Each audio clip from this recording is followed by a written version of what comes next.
this entire tournament. Wrestling in the other side, we'll find out who Max Line will have in the semifinals. On mat number 1 is Gabe Christensen from Southeast Polk. He's a freshman, taking on number 2 ranked Spencer Sherwood from Burlington, who's 44-1, and Sherwood is out early 2-0 on Christensen. So Max Line with a 23-second fall, and he'll await the winner of Christensen from Southeast Polk and Sherwood from Burlington. That's going to be a great semifinal round match tonight. So, Jamie, if you blink when Max Lyon is wrestling, you might miss something. Oh, did he wrestle? That was pretty quick. Great job there by Max, and that's what, like you said, as a senior, you're the defending state champ. You know, you kind of have that target on your back of everybody wants to beat you and knock off the top guy, and the top dog won that match right there. Is Max Lyon just taking care of business. 23 seconds, very impressive by the Bobcat senior. As we're waiting. Don't know who Devin Ludwig is going to wrestle yet. You had mentioned that earlier, as he's waiting the loser of Tavian Rashid from Cedar Rapids Jefferson and Gavin Babcock from Southeast Polk. That match is going on right now down here in front of us on mat number 6, and it's Rashid with a 4-1 lead right now as the second period will come to an end here, as we're waiting for Aaron Costello to come up at heavyweight, as the heavyweight from Western Dubuque, ranked number 1, undefeated, 47-0. Will actually 50-0, because I know he went 3-0 in the duels the other day. As 50-0 on the season, he will take on Tyler Clark of Clinton, who is a senior at 29-6. They have wrestled a couple times. I believe Costello has pinned him both times that they have faced each other this season. As kind of going around the mats here just a little bit, we talk about the WAMAC Conference. There is one WAMAC Conference school in Class 3A, and it is the Marion Indians, as Marion doing a pretty good job here in this round. We just saw one great match by a Marion Indian. As 106 pounds, they had Neo Gady at 106 pounds, as Gady, I believe, went 0-2 yesterday. So Gady was eliminated yesterday. At 113 pounds, they had Gavin Heiler, and Gavin Heiler yesterday also went 0-2. But the Conway brothers, as Caleb and Colin, wrestling at 145 pounds. A tough matchup for Caleb at 145 pounds. Caleb Conway was beaten 11-5. By top-ranked Zach Barnes from Southeast Polk. And Caleb Conway, Colin Conway, we watched that match, guys. He pretty much broke the wrestler from West Des Moines Valley, Joe Nicholson, and he was down. I think he was down 3-1. Battled back, tied the match on a couple stalling calls on Nicholson, just because Nicholson was gassed, and he got a takedown at the end of regulation to win that match 5-3. So Colin Conway of Marion is in the semifinals, and out here we now know Devin Ludwig's opponent. It will be Tavian Rashid from Cedar Rapids Jefferson, as he was just pinned by Gavin Babcock of Southeast Polk. So Devin Ludwig will take on Tavian Rashid from Cedar Rapids Jefferson, coming back on the backside. And our schedule this morning, as once our Class 3A quarterfinals are done, they will go into the Class 1A quarterfinals, which we will have right up at 120 pounds. We'll have Brock Henderson of Northwind, as he will be taking on Connor Lang of Missouri Valley. That's number 3 Henderson taking on number 5 Lang of Missouri Valley. So that'll be a good matchup there. And then we'll have Brady Henderson at 126 pounds. Also keeping an eye on Cale Happel today, as we've been asked to watch Cale Happel, the freshman from Lisbon. He is in the quarterfinals as well, as he will take on Easton Larson of Don Bosco. So we've got 220-pounders coming to the mat right now. We're waiting for Aaron Costello to come up at heavyweight for the Bobcats. He'll be the third heavyweight match call. So we'll be back in a short bit with Aaron Costello. You're listening to the 2017 Iowa High School State Wrestling Championships on Mix 94.7 KMCH. Crop Production Services in Dyersville and Worthington for all your ag input needs. They're your team to call. Congratulations to all the student athletes on your achievements from CPS in Dyersville and Worthington. For more than 80 years, GMB has lived its mission to help customers achieve their financial dream. Supporting the communities where you live, work, and play is important to us because that's where we live too. It's where we provide great service, sound advice, and solutions to meet your financial needs. GMB Bank, member FDIC. For all your residential and commercial plumbing, heating, and electrical needs, call Meyer Mechanical in Dyersville. Meyer Mechanical, wishing all area athletes and coaching staff in tournament action continued success.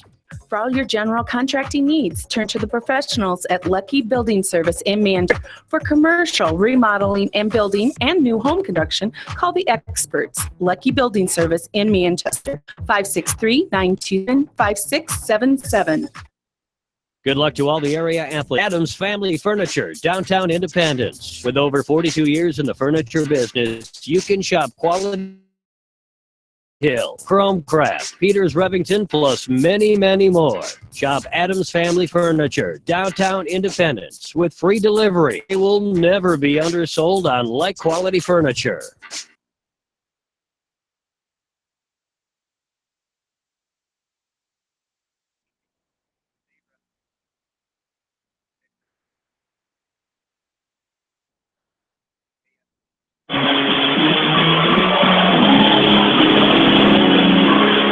Welcome back into the 2017 State Wrestling Tournament. Jamie Van and Zach McCool back with you as we're getting ready for Aaron Costello to come to the mat. Again, he will be taking on Tyler Clark of Clinton in this next match, as he will be in the quarterfinals for the second straight year. Go ahead, Roger. Jamie, I had a question for you and Zach. You know, Costello's coming in wrestling a familiar opponent. Do you think that's an advantage, wrestling somebody that you wrestle, or come in and wrestle somebody that's an unknown, you haven't met? Well, I think there's two ways to look at that. Look at it from Aaron Costello's perspective.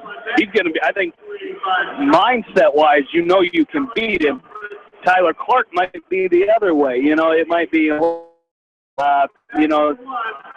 is he going to do it again? But, you know, the real good kids come in confident and know that they can beat anybody. I always wondered about that because you're seeing some matchups, especially in the metro area here, where there's going to be some matchups of kids wrestling each other 2 or 3 times and play out. Well, we got big Aaron Costello taking on even bigger Tyler Clark, and I tell you what, Clark fills that singlet out. The redhead from Clinton, ranked number 2 for most of the year, and then he ran into a string of tough losses. He's 29-6, so having a great year, and this match is underway. Again, Clark will outsize Aaron Costello, but Aaron Costello, like Jamie said, has already beaten Clark a couple of times. So we are underway on mat 5, the black mat farthest away from us. And we got great seats here, row 1 of media row. And that's Clark with a collar tie on Costello, and Costello with the collar tie back, trying to push and pull here. Clark up on his toes, trying to drive Aaron Costello to the edge of the mat. Costello holding his ground with 1:22 left to go in first period. Snap down attempt by Costello, trying to get Clark off balance. Coach Cleary in the corner for Aaron Costello. Costello trying to join teammate Max Lyon in those semis. 1:08 and counting, first period. Collar tie by Costello, retied by Clark. They are ear to ear, now forehead to forehead. Pushing and shoving. We're going to get that stalemate here, I think. Yes, we are. Referee's going to pause it here as Aaron Costello loses the red leg band. Clark in the green leg band and Costello in the red leg band. And there's a slide-by attempt by Clark in the mark, and that's pretty easy for Costello to square him off. Costello working the head there. I like what he's doing, Jamie and Zach. He's making himself very heavy on the head and back of the neck of Tyler Clark. Yeah, absolutely. You like to see him continue to work his quick footwork that he has. You know, Aaron Costello can be very, very quick on his feet, you know, on snap downs, and he's doing a nice job of being heavy on the head, which is going to continue to work throughout this entire match of wearing down his opponent. So back to action we go after the stalemate. It's a Russian tie by Clark, and Aaron Costello quickly backs out of that. And we will go to the second period with this thing scoreless. And again, these two are wrestling like they've wrestled each other before, and they know each other pretty well. And we'll see who gets the flip of the coin here, which is very, very important. It's going to be Costello. Costello with the red waistband. And we talk about how important, Jamie, how important it is when you're 0-0 getting the flip of the coin and scoring first. Especially in these heavyweight matches, you might get to the ride-out period where you get the choice first in that last period. So, yeah, very important to get the coin toss here. A sit-out attempt, a stand-up by Aaron Costello. Clark's showing some strength as he goes in between the legs, tries to pick up a single, lifts Aaron Costello up off the mat. Big barrel-chested Tyler Clark from Clinton showing some strength there. Now he'll jump over this time and ride the right side of Aaron Costello. Costello in his tripod stand-up, getting to his feet. There's the first point. Aaron Costello with a 1-point escape. Very nice job getting to his feet, splitting the hands of Clark. Now we're going back to work on our feet. There's a nice snap attempt by Costello. Coach Clare there in the corner offering some encouragement to his senior. Aaron Costello won his 50th match yesterday as he beat Levi Brand from Southeast Polk by a fall in 247. Costello now with an underhook on Clark, and Clark blocking him off with his head, backing out. 112 and counting, period number 2. On the bottom side of this bracket, it's Colin Newell from Ames and Caleb Sanders from Glenwood going at it at some point. So we'll see who the matchups are for Costello, possible semifinal matchup. 54 seconds and counting. A hard tie by Clark, retie by Costello, and Costello's got to turn and drive Clark back in. Now Clark trying to come with an underhook on the left side of Aaron Costello. Costello's gonna go inside position, inside tie goes Costello. As Clark came with a hard collar tie, Costello went back and maintained inside position. Coach Clear would like to see his senior work the head of Tyler Clark just a little bit more. 29 seconds and counting in period number 2. In quarterfinal round match. Now the winner of this match will wrestle again tonight. Well, both these guys will wrestle. There's an over and under by Clark. I'm not sure that Aaron Costello wants to be there, and he quickly backs out.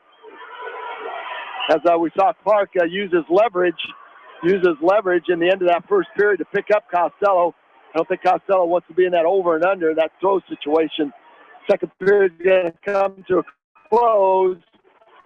1-0 in favor of Costello. Clark's choice. Costello's been very, very good underneath or on top, tying up arms and using his pressure, using his weight. It'll be interesting to see what Clark does here. Like Costello's been very dominant on top when we've seen him get on top. Hasn't happened yet in this match, but now that he's got Clark flattened out, it'll be interesting to see what Costello can do here. He is so strong with that butcher and that crossface. He's just got heavy, heavy hands. And all that pressure moving forward on the head once again, and that's what he continues to do is work pinning combinations from that crossface. He's got that Augsburg right. He's sitting over the right ankle of Tyler Clark and has Clark now broken down to his stomach. Costello up on top right in an inside wrist. Let's see if he can bring that out to a bar. He's going to try to bring that left arm out to a bar. Referee's looking close there. Costello now with a half Nelson on the right side.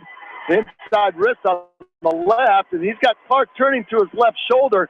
Let's see if Aaron Costello can jump sides. He's got Clark turning. Now he's going to jump sides. Got Tyler Clark on his back. Textbook from top is Aaron Costello, 104. Clark rolling underneath, trying to roll back and forth. Referee jumping side to side. That's it. Referee, there's the fall. There's the fall in 5:03. Aaron Costello winning by a fall in 5:03. So he will punch his ticket to the semis. And Jamie and Zach, that was kind of like watching, you talked about wrestling a familiar opponent. Aaron Costello was very patient there, didn't force anything. And when he had his opportunity to get on top and work his magic, he did just that. Yeah, Roger, that's a place that I probably would not go on Aaron Costello right there. Or, never go down on him because he is so good from that top position. He certainly is. Great job there by Costello. As like you said, he went to that. He went to that. And Roger, you called it. You said all you got to do is jump sides here, and he did. And it was pretty predictable what we saw there from Aaron Costello. As we're already into Class 1A, and our first 1A wrestler will be Brock Henderson. We'll keep an eye on Cale Happel as he'll come up. But we'll just spy him when we get Brock Henderson out. So we'll have Brock Henderson here coming up in just a little bit. As he's going to be taking on real good opponent Connor Lang from Missouri Valley. Should be a good matchup there at 120 pounds. So stay with us. We'll be right back with Brock Henderson in just a little bit. You're listening to the 2017 State Wrestling Tournament on Mix 94.7 KMCH. At Dupaco Community Credit Union, we know debt happens. A debt checkup from Dupaco ensures it's not costing you more than it should. With historic low interest rates, now is the time to bring your loans to Dupaco. Contact us at 563-927-6187 or visit dupaco.com. Let Manchester Cabinetry's 26 years of craftsmanship and experience design a kitchen or bath for your new home or remodel project. Give Bob or Lynn a call at Manchester Cabinetry at 563-927-4549. All drawings are done in 3D. Manchester Cabinetry, located at 1101 East Main Street in Manchester. And be sure to like them on Facebook. Edgewood Feed Mill wishes all the area athletes good luck in tournament play. Edgewood Feed Mill, where improved nutrition and modern technology produce healthier food for healthier living. Edgewood Feed Mill, your full feed and grain service and U.S. feed dealer in Edgewood. Edgewood Oil Incorporated carries all major brands of lubricants and case oils. They carry a full line of industrial oil products, aviation oils, and antifreeze, XL brand lubricants, quality oil priced right. Edgewood Oil also carries methanol, mineral spirit, and washer fluid, and are a direct distributor of Camco brand lubricants. Edgewood Oil Incorporated in Manchester, open Monday through Saturday. The Manchester Press is your community newspaper. Check out the sports section for game stats and photos of area players and game highlights. The Manchester Press, serving the area for over 130 years. Wolfcool Electric specializes in residential, commercial, agricultural, industrial, and aerial work. They sell and service Generac generators and renewable energy systems. When you need electrical sales and service, call the experts at Wolfcool Electric, 563-922-2395. Great food and great fun with friends. That's what's waiting for you at Beaver's Lounge in Manchester. Check out their Thursday night bucket of wings special and Friday night fish special. Beaver's also has a different lunch special every Monday through Friday. Beaver's Lounge on the corner of Main and Madison in downtown Manchester. Leave it to Beaver's to show you a good time. Rife Funeral Home is proud to support all area athletes and coaching staff and wish them continued success in tournament play. They realize the hard work and dedication it takes in the classroom and in the gym. Rife Funeral Home with locations in Dyersville, Farley, Epworth, and Cascade. Heiberger Insurance in Epworth and Heritage Mutual Insurance handle a variety of insurance products serving Dubuque and surrounding eastern Iowa counties. Working together with neighbors, helping neighbors remains their focus. You can rely on Heiberger Insurance of Epworth and Heritage Mutual for all of your property and liability insurance needs. Proud supporters of the Western Dubuque Bobcats.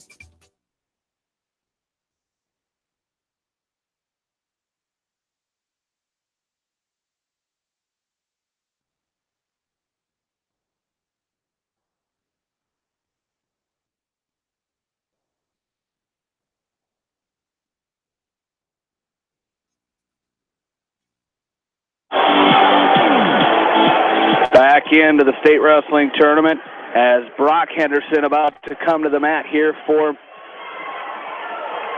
the Northland Lynx. As we do know, Aaron Costello's opponent in the next round is going to be Callan Tomlin of Oskaloosa, as he was a 2-1 winner over Colin Newell of Ames. So that'll be his next opponent. So we'll await that. Brock Henderson, however, is going to be up here on deck on mat. No, he's up right now. Mat number 8. As he's taking on Connor Lang of Missouri Valley.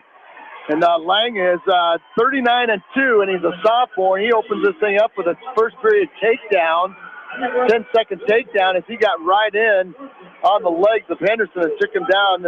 Again, Missouri Valley Wrestling Wednesday in the state duels.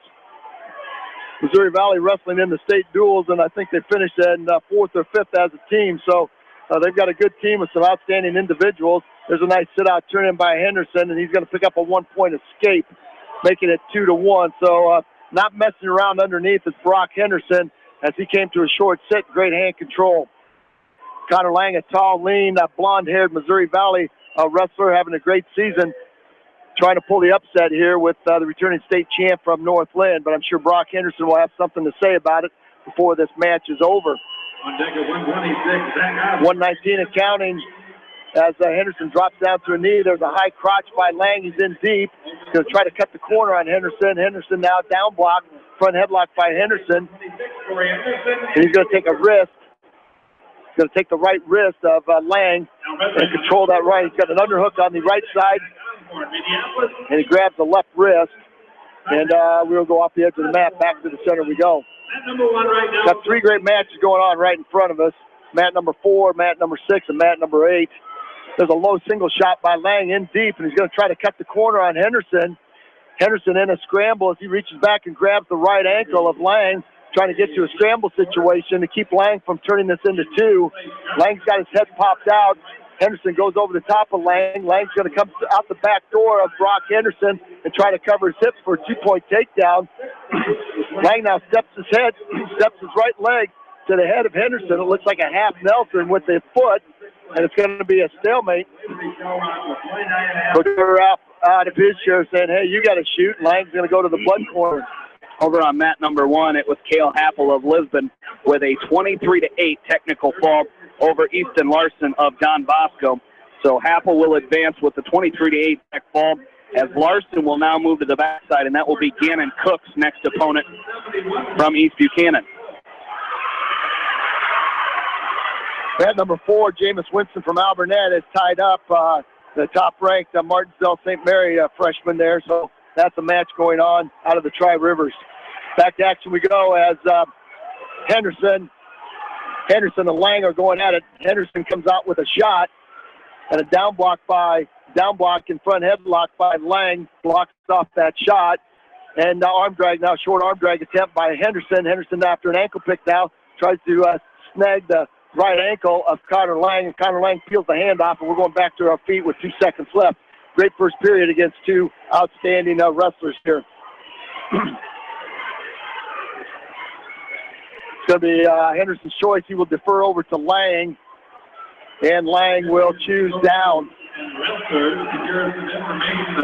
And on the restart, short sit-out attempt by Lang, and Henderson, where he is extremely tough on his on-top riding, does an outstanding job controlling the hips.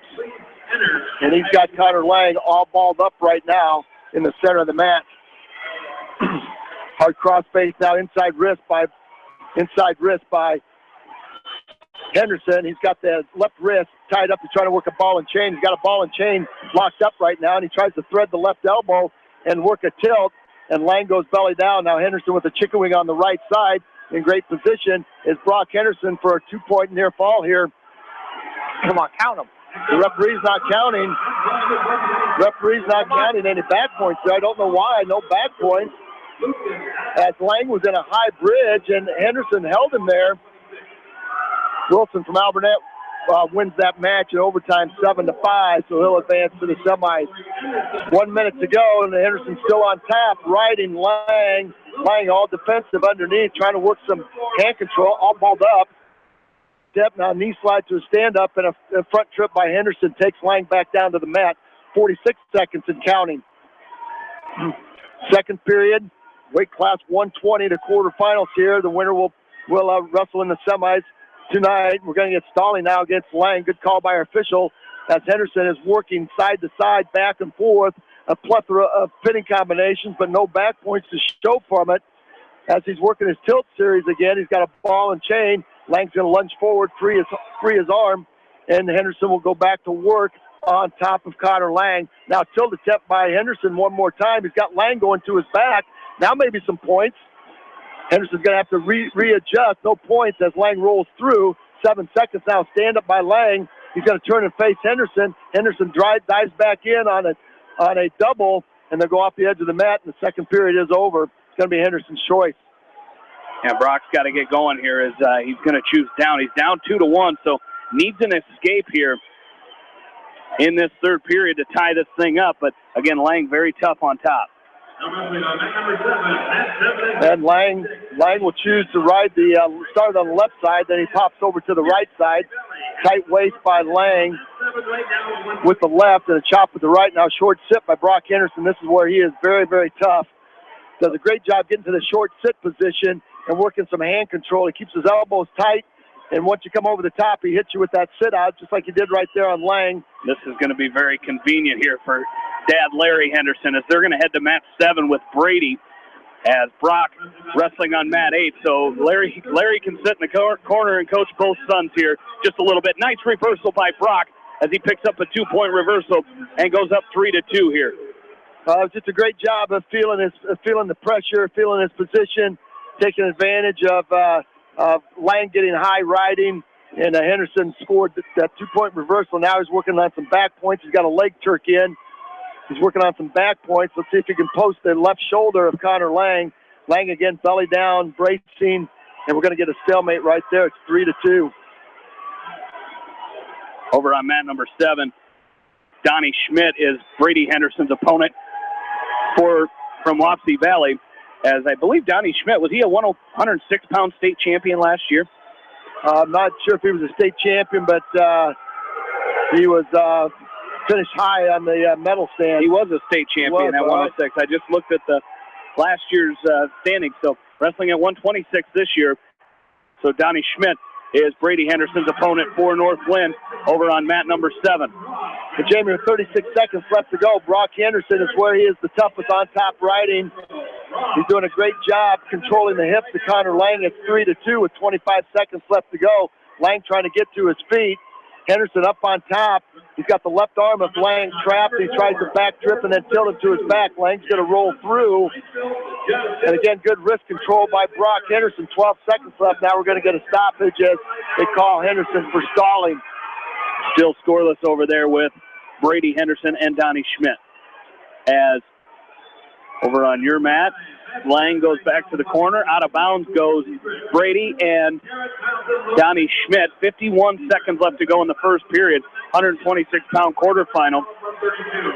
As on the top side of Brock Henderson's bracket, it was Brady Kiner of Southeast Warren Melcher Dallas with a 7-1 decision over Gable Fox of Don Bosco.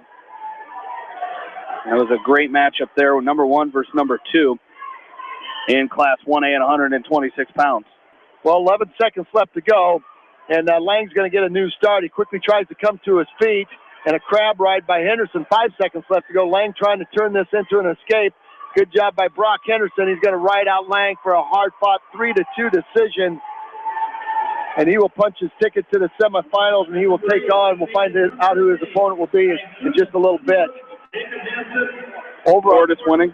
Portis is losing. Oh, really? I believe 6-2 in the third period. And that's that freshman you talked about, Roger. Blake Thompson from Underwood taking on Will Portis and leading Portis 6-2. Yeah, we saw him wrestle at Cedar Rapids Jefferson, and very, very impressive in a tough 120-pound weight bracket there. First period over down there on mat 7 with Brady Henderson and Donnie Schmidt. Scoreless, 0-0. It'll be Schmidt's choice. He's going to choose down. Well, there was a lot of scramble situations. Both wrestlers had opportunities for takedowns, but the defense of both wrestlers was very, very good. We're going to get a caution on green. That would be Brady Henderson. We get a caution on green for starting before the whistle. Trying to anticipate. And now to the go. There's a switch attempt by Schmidt. He's going to turn that into a sit-out as Henderson tried to follow him. Now he's going to face Henderson off for a 1-point escape. And Donnie Schmidt now goes up early, 1-0. High crotch by Schmidt. Cuts across to a double. Nice counter by Brady Henderson. Good hip action by the sophomore from North Lynn as he warded off that deep high crotch shot by Schmidt. Schmidt's been in on about three outstanding shots, but it's been the outstanding defense of Brady Henderson to ward those shots off. Snap down attempt by Schmidt. Henderson's going to take him off the edge of the mat. We've seen Brady Henderson wrestle some very tough opponents and battle them and even beat them. So he's very capable of winning this match here against very good Donnie Schmidt from Wapsie Valley, who's ranked number 3 coming into the tournament. There's a tap and go by Schmidt. Once again, a single on the left side, on the right side of Henderson. Henderson fights him off with a wizard inside hip, and off the edge of the mat they go. 138, Larry Henderson and Coach Bridgewater would like to see just a little bit more shooting and offense out of their sophomore. Yeah, he's looking for a lot of scramble situations here, so hopefully he can continue to hit some shots, go to his best offensive shot here, and score 2 points, being down 1-0. About 53 seconds left to go in period number 2, with Schmidt holding a 1-0 lead. It was Henderson's choice. He deferred over to Schmidt. Schmidt took down. Donnie Schmidt, short and stocky for weight class 126. Brady Henderson, long and lean. There's another tap and go by Schmidt. He's in deep. He's got the right knee up again. Cuts across to a double. Now front headlock by Schmidt. Trying to step over and pick up 2. He did pick up 2 right there. And Coach Bridgewater and Coach Henderson real upset about that call right there. And the referees are going to confirm. Our second official will rule them off the edge of the mat. It would be great if he would, because that's what Coach Henderson and Bridgewater are trying to say. Is they are going to wave it off. They're going to wave it off as they were off the edge of the mat. They were out of bounds. That was just another good scramble. Another good scramble by Brady Henderson to get out of that shot. 20 seconds left to go. We're going to get warning against Henderson. Schmidt is on the go here again. Tap and go by Schmidt. Again, he's on the right side on that low single. He's got it up now. He's got the right leg up. He's going to try to front trip Henderson. Henderson again in a down block. Schmidt switches over, cuts across to a double. 2 seconds left, and Henderson's going to fight that shot off one more time. Got the coaches jawing a little bit at each other right now. We got the referee going over to the head table, and Wapsie Valley coaches probably wants a little bit of explanation on why there wasn't 2 points there. So, outstanding match here against 2 guys really fighting to punch their ticket to the semis. Doing this match right here, guys, you're assured of a place somewhere. Not sure what the place will be, but you're assured of a place. But top 6 for sure. All right, here goes the restart. And our trainer's out there checking Donnie Schmidt out. It's going to be Henderson's choice. He will start the 3rd period down. And Coach Larry Henderson has Brady prepared very well for this match. Our trainer will go out there, and there must be just a little bit of blood on the right arm of Donnie Schmidt. So we're going to go back to go here, 3rd period. And now Larry Henderson's got a question for our official. So I tell you what, a lot of jawing by the coaches, a lot of conferring by our officials, and now we're ready to wrestle. As Henderson will choose down, he comes right to a stand-up, and it's going to be a 1-point escape. And 1-1 now up on the scoreboard with 1:49. There's a sweep single again by Schmidt. Once again to the right side. Once again, Henderson fights that off. Now an underhook by Schmidt, an overhook by Henderson. Schmidt right back in on a single.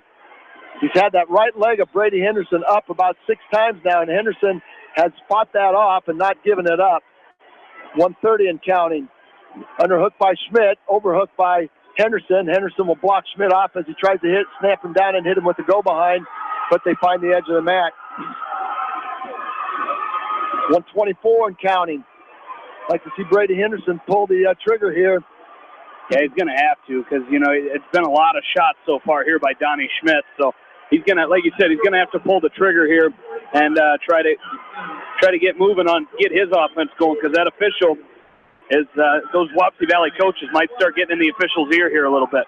That was a nice job by Henderson on the edge of the mat. He took a shot on the edge of the mat, and that's something he needed to do to convince the official that he's still working. Schmidt takes one more shot. We might see a stalling call against Henderson. We hope we don't, because that would be a point for Schmidt. 55 seconds and counting. Schmidt now working the head. Long shot by Schmidt. Now he tries to go to the left ankle. And once again, Henderson blocks him off with a wizard. Now a slide-by attempt by Henderson as he's got the left arm of Donnie Schmidt trapped and tries to drag him by. Schmidt drops in on a double. Henderson showing some heavy hips. And off the edge of the mat they go one more time. Good shot by Schmidt. Great defense by Brady Henderson, using his length and his hips. Great hip pressure by the sophomore. 34 seconds and counting. might have an overtime match right here. I think Henderson's got one good shot in him. If he could set that up, there's a tap and go again by Schmidt. He's got the right knee of Henderson one more time. Henderson goes right into defensive mode. Now Schmidt shelves the ankle. Could be a 2-point takedown by Schmidt. No points yet. 16 seconds left as Schmidt is trying to come out the back door. Scramble situation by, there's a 2-point takedown by Schmidt. And the coaches are not happy about that at all. 4 seconds left, scramble situation. There I don't think there's no points there. Yeah, they got to wave that off. There's no points there. There's no way. They're going to wave that off right there. We're going to have overtime. Schmidt thinks he went. Thinks he's won the match. And Henderson and Bridgewater and company, we're going to go overtime. There we go, right back to overtime. Good job, As Mark. they should have. There was no points there. And Wapsie Valley coach is up one more time and going to ask for a little clarification on that. It's just a great scramble by Henderson. Another great shot by Schmidt. Great scramble by Henderson. No points there. As Schmidt tried to get his hips up and shake Henderson down, but the leachability of Brady Henderson kept him in that match. But like you said, Jamie, he's got to have some offense. Mat 4. Yeah. Braden Nunemaker over on mat number 4. We'll get to that one. Watch that one while Henderson is in overtime. And Henderson's in on a shot. A great shot by Brady Henderson. Got to try to get that leg up in the air of Donnie Schmidt. As Schmidt down to the mat now. And Henderson's going to dive in. That's 2. Oh, he's got the whizzer. He just got that whizzer in. They're out of bounds. Boy, shot, reshot. Shot, reshot. And I'll tell you what, I think the coaches need to put their singlets on and go at it. Tell you what, they are livid, very demonstrative on the edges of the mat. Henderson pulled the trigger, finally got a good shot. Schmidt with another shot in. And Henderson's going to fight that off. 33 seconds left to go in overtime. This is sudden death right here. The first 2 will win this match. Henderson working some hand control on Schmidt. Schmidt's going to stay down on one knee. 26 seconds left. Braden Nunemaker still tied up 0-0 down here on mat number 4 with Ethan Elliott of Interstate 35 Truro. Another long shot by Schmidt. Reshot by Henderson. 18 seconds left. Underhook now by Henderson on the left side of Donnie Schmidt. Schmidt working some hand control on the left side of Henderson. There's a drop in. There's a high crotch by Schmidt. He's in deep, trying to cut the corner on Henderson. He's got Brady Henderson sitting to his left hip. Another scramble situation. No points as we're going to go to period number 5. 2-point takedown for Braden Nunemaker on Ethan Elliott as he's looking for, as Elliott comes right back up to his feet. No points yet as Nunemaker trying to come around the backside of Elliott. Now down as they're on their feet. No points. It'll be 2-0 as Nunemaker will go to the second period leading 2-0. And Donnie Schmidt wins the coin toss, and he's going to go down. Brady Henderson did a great job controlling him in the regulation period. There's a sit-out turn-in by Schmidt. Schmidt trying to work a 2-point reversal. Henderson gets high. Riding has got a cross-body ride in. 18 seconds left to go, and Schmidt's got his hips up. Legs by Henderson. Henderson gets reversed, and he's on his back. Schmidt has Henderson on his back for some back points, and Henderson trying to work out of it. Schmidt crowding Henderson. It's going to be 2 and 3. And Donnie Schmidt rolls out on top of Brady Henderson for a 5-point move at 6-1, and we'll go to the next 30. I got to go top and cut him, don't you? I would think so. He's going to go down. Boy, just got high with the legs and could not quite keep himself up on top of Donnie Schmidt there. There's a stand-up by Henderson. He's still in the match. It's 6-2. 24 seconds left. Now something feet to back. So you got to find your offense. Brady Henderson needs to find his offense right here against Donnie Schmidt. Schmidt now blocking off on Henderson. 14 seconds left. 1-point escape and a 2-point takedown for Braden Nunemaker, and he has Elliott on his back. He's got a cradle locked up on Ethan Elliott. He's leading 5-0. A minute left to go here in period number 2 as Braden Nunemaker looking for the fall for the Buccaneers. And the match is going to end right there, and it's going to be a 6-2 overtime win for Donnie Schmidt. So Brady Henderson will have to wrestle in the backside here in a little bit as he lost a hard-fought overtime match, 6-2 to Donnie Schmidt. And it was Schmidt working that defense and finding a way to get the job done there. 8-0 lead for Braden Nunemaker after that 3-point near fall. And he's looking to tilt Elliott over and pick up more near fall, and he is. He's picking up near fall, our official counting. And he's got a Splata locked up. Fall for Braden Nunemaker. There's a fall in 3 minutes and 46 seconds for Braden Nunemaker, and he's going to punch his ticket to the semifinals. 3:46 the fall for Nunemaker, and he will punch his ticket to the semifinals. He'll take on either top-ranked Trent Johnson of Dayton, New Hartford, or Joel Becerra from AHSTW. Great job there. That's 2 falls on the tournament by Braden Nunemaker. Well, he's making a junior, but he's making his best. He's making the best of his first time down here at the state tournament, Jamie. So, outstanding job there. Our next wrestler will not be up until weight class 182, and that will be Alec McDowell from the Maquoketa Valley Wildcats. He'll be taking on Joey Schwinn, number 6 ranked from Belle Plaine, who's 41-3. Right now, they're just starting to call the 152-pounders up to the mat. So we'll take a short time out here, and then we'll be back with Alec McDowell. So stay with us. We got more wild and crazy action for you from the well on Eastern Iowa Sports Station, Mix 94.7 KMCH.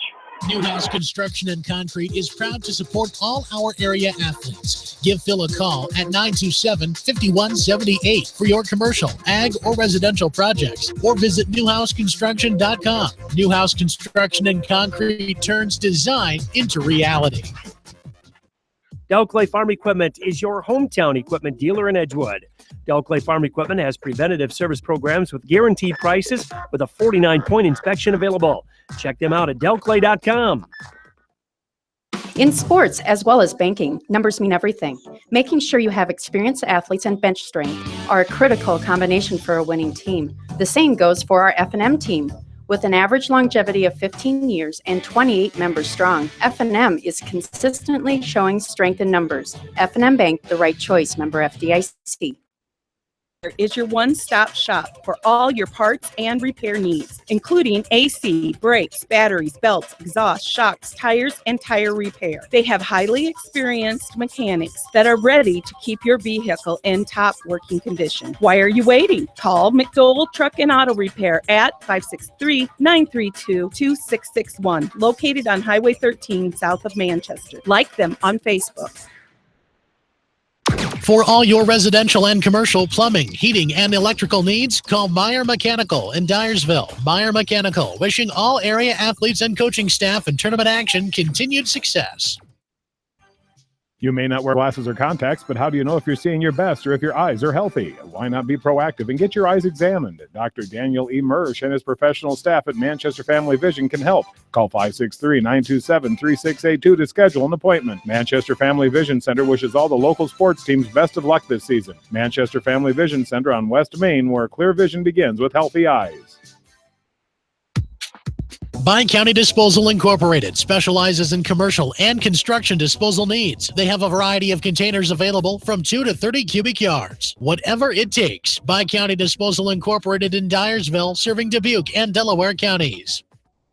At Georgian Auto in Manchester, their approach to auto repairs is simple. Fix it right and get you back on the road. From tires to transmissions, they fix it all. Georgian Auto in Manchester, where complete automotive service and repair is their complete focus. Best of luck to all our area athletes, teams, and coaches from your tax professionals at H&R Block in Manchester. Nobody gets more of your money back than Block. Visit them today to get your maximum refund. Guaranteed. Based on maximum refund guarantee, not everyone gets a refund. For details, visit H&R Block at 1208 West Main Street in Manchester. D&M Construction does residential, commercial, and agricultural construction. So if you're planning to remodel, build new, or need a hog confinement, pole, or steel frame building, see Mike Sherbring, owner of D&M Construction in Edgewood. Cooper's Place in Ryan are proud to support all area athletes and coaches in tournament action. They understand the hard work and dedication put forth in the gym and in the classroom. Best of luck from Mike and his staff at Cooper's Place in Ryan.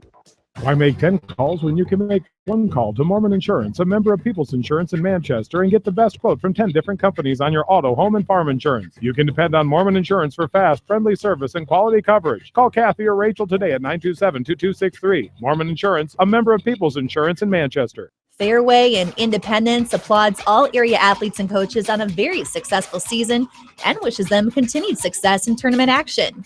Fairway, treating customers like family. Always fresh, always affordable, always Fairway in Independence. Going above and beyond is a standard of care at Above and Beyond Home Health and Hospice Care. Their compassionate staff care deeply about the comfort of their patients. A nurse is available 24 hours a day, 7 days a week. Above and Beyond Healthcare, the more they care, the more beautiful life becomes. Proudly serving Jones, Jackson, Johnson, Lynn, Clayton, and Delaware counties. Bob Stephen Motors in Manchester proudly supports all area athletes. Bob Stephen Motors is your locally owned and operated GM dealer in Manchester. Visit them on the web at bobstephenmotors.com. East Buchanan Telephone Co-op in Winthrop are proud to support the East Buchanan athletes and all area athletes and wish them continued success. East Buchanan Telephone Co-op, your total communication source in Winthrop. Call 319-935-3011. Easy Pick and Quick and Handy and McDermott Oil wish all area athletes and coaching staff continued success in tournament action. Stop into one of their stores for delicious Godfather's Pizza. Good luck from everyone at Easy Pickens in Manchester, Quick and Handy in Dyersville, Lamont and Epworth, and McDermott Oil in Cascade. Since 1995, Edgewood Feed Mill Construction has provided customers with a quality, pre-engineered building package for their swine facility needs. Edgewood Feed Mill Construction is a general contractor and will assist you with the construction of your livestock facility, start to finish. For more information on Edgewood Feed Mill Construction, contact Steve Harris at 563-920-7835. Cork and Bottle in Manchester are proud to support all area athletes and coaches in tournament action. They understand the hard work and dedication put forth in the gym and in the classroom. Best of luck from Rick and his staff at Cork and Bottle in Manchester. Wapsie Valley Creamery in Independence has over 100 years of experience. Wapsie Valley Creamery is a family-owned business dedicated to serving Eastern Iowa farmers. Good luck to all the area athletes from Wapsie Valley Creamery in Independence and Reload Station in Epworth, partners in excellence. This is Fred Smock from Dunlap Motors in Independence with Chevy, Buick, and certified pre-owned Chevy, Buick, and GMC and nearly 300 new and used cars and trucks in stock. We have big town inventory with small town service. Go to DunlapMotorsIndy.com. Beaton Bender Manufacturing Incorporated is a family-owned and operated business that has been a worldwide supplier of hydraulic shears and press brakes since 1972. Beaton Bender Manufacturing in Coggin is proud to support all area athletes and coaching staff. At Precision Collision, we are committed to providing you with high-quality auto body repair and paint refinishing. Our expertly trained technicians can repair all accidental damage and get you back on the road in no time. Come visit me, Jeff, for a free estimate. We are located along Highway 20 at the Delaware Turnoff. Precision Collision, one call does it all, quality guaranteed. Best of luck to all area athletes from your friends at Pets Allowed in Independence, your pet's lodging, grooming, and training specialist for 17 plus years. Contact Pets Allowed at 334-7387, 334-PETS, Independence. When it comes to financial planning, most financial companies focus on your income. At Northwestern Mutual, we focus on your outcome. It takes the right financial partner who cares as much about your future as you do, building a financial plan to meet your life's priorities and helping you achieve the financial security you're after. Focus on your financial outcome with Northwestern Mutual. Contact me, Mitch Payton, or Matt Schulte today. You and Northwestern Mutual, stronger together. The staff at Bowenkamp Murdoch Funeral Home and Cremation Services in Manchester and Clifton Murdoch Funeral Home in Earlville are proud to support all area athletes and coaching staff in tournament action. Wishing you continued success from Bowenkamp Murdoch Funeral Home in Manchester and Clifton Murdoch Funeral Home in Earlville. Trust and Savings Bank wishes all area athletes and coaching staff continued success. American Trust and Savings Bank with locations in Dyersville, Farley, Dubuque, and Des Moines. Simply better banking. Check them out at americantrust.com. Member FDIC, equal housing lender. Looking for a place to gather with family and friends? Your look is over. Gather your family and friends and head to the Hillside Sports Bar and Grill. Join them for some great food and sports before, during, or after the games. Best of luck from everyone at the Hillside Sports Bar and Grill. Sight and good vision is very easy to take for granted until it is taken away. Advanced Eye Care Associates of Eastern Iowa is here to help you. Advanced Eye Care Associates of Eastern Iowa is located at 105 East Butler Street in Manchester and at 1113 West 3rd Street in Benton. Your vision is our primary focus. Milestones Group is a long-established Manchester CPA firm with services such as tax preparation and planning, accounting services, and business consulting. Everyone at Milestones Group wish all the area athletes, teams, coaches, and fans the best for a successful season. Barron Motor Supply, proud to support all area athletes and coaching staff. They appreciate all their hard work and dedication in and out of the classroom. Good luck from Barron Motor Supply in Manchester, your auto parts professional since 1930. Pete's Small Engine Repair are proud to support all the area athletes in tournament action. For all your small engine purchases, repairs, and rebuilds, call the Small Engine Experts. Pete's Small Engine Repair. Congratulations from Pete's Small Engine Repair in Monticello. Delhi Lumber has products for every home and every budget. Delhi Lumber carries Midland doors, which are one of the best values around. You can see Midland doors today or call Delhi Lumber at 563-922-2404 for more information. Your Midland overhead door dealer, Delhi Lumber. Big town quality with small town service. For all your new construction or remodeling projects, Ray Brothers Construction is the custom building company for you. From custom designs to new starts, call the specialist. Ray Brothers Construction. Best of luck to all the area athletes from Ray Brothers Construction in Manchester. Jay's Auto Supercenter on the Greater East End of Manchester has quality pre-owned vehicles, great financing options, and a full-service department, body shop, and detail department. See their full line of vehicles online at jsautosales.net. At Jay's Auto, customer satisfaction is their #1 priority. For all of your auto, home, health, and life insurance needs, it's American Family Insurance Tad Mormon Agency on East Main in Manchester. Best of luck to all the area athletes and coaching staff from American Family Insurance Tad Mormon Agency in Manchester. Your dream is out there. Go get it. They'll protect it. Hi, this is Jamie Vasky at Don & Walt LLC, your independent Lennox dealer in Manchester, encouraging you to plan ahead. Have us check your heating or air conditioning unit before you need it. For residential or commercial plumbing and heating needs and top quality Lennox furnaces and heating units, see Don & Walt LLC on East Main Street in Manchester, or give us a call at 927-2232. Farmers Savings Bank proudly supports all area athletes and their coaching staff. For all your banking needs, visit them in Colesburg, Elkport Garber, Strawberry Point, Arlington, and Aurora, or online at farmersavingsbank.com. Member FDIC. Viafield is your headquarters for all your seed, chemical, and fertilizer needs. They have professional service and quality products needed to bring the best crop to market. Viafield, providing growth opportunity for 18 locations across northern Iowa and southern Minnesota. Kleesner Sanitation are taking new customers for both commercial and residential properties.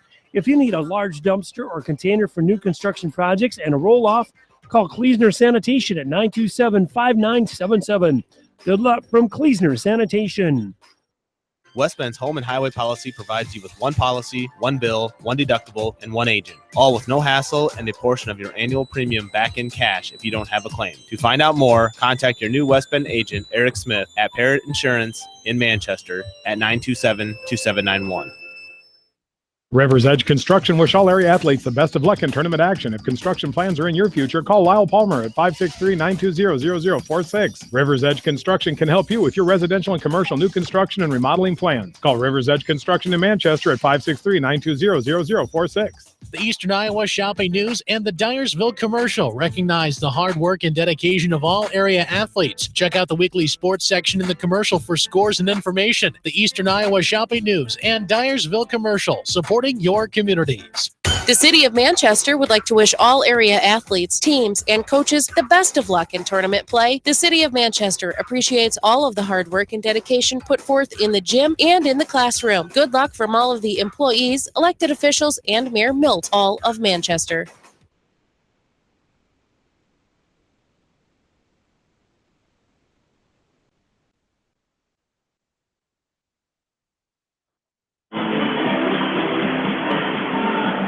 Back into the Wells Fargo Arena. Jamie Vasky, Roger Reed, and Zach McCool back with you as Alec McDole getting set to take on Joey Schwinn of Belle Plaine. That'll be up on mat number 5. That's the 3rd-ranked McDole taking on the 6th-ranked Schwinn. It should be a good matchup here, Roger. Well, it definitely should. And Schwinn comes in at 41-3. And McDole comes in at 45-2. So record-wise, there's a couple of guys that know how to win matches.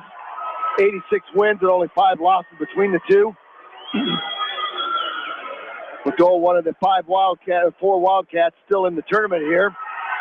We'll see teammate Eric Himes coming up next at 220 with Noah Boonder from Sigourney Keota. Long single shot by by McDowell in deep. A whizzer by Schwen. Nice job by Alec McDowell. He's going to cut the corner on Schwen and cover the hips up and pick up the 2-point takedown. So nice job by the senior from Maquoketa Valley getting out there early and scoring the first 2. And Jamie, we always talk how important that first takedown is. It really is, and a great job there by McDowell coming out, going right after it and getting that takedown.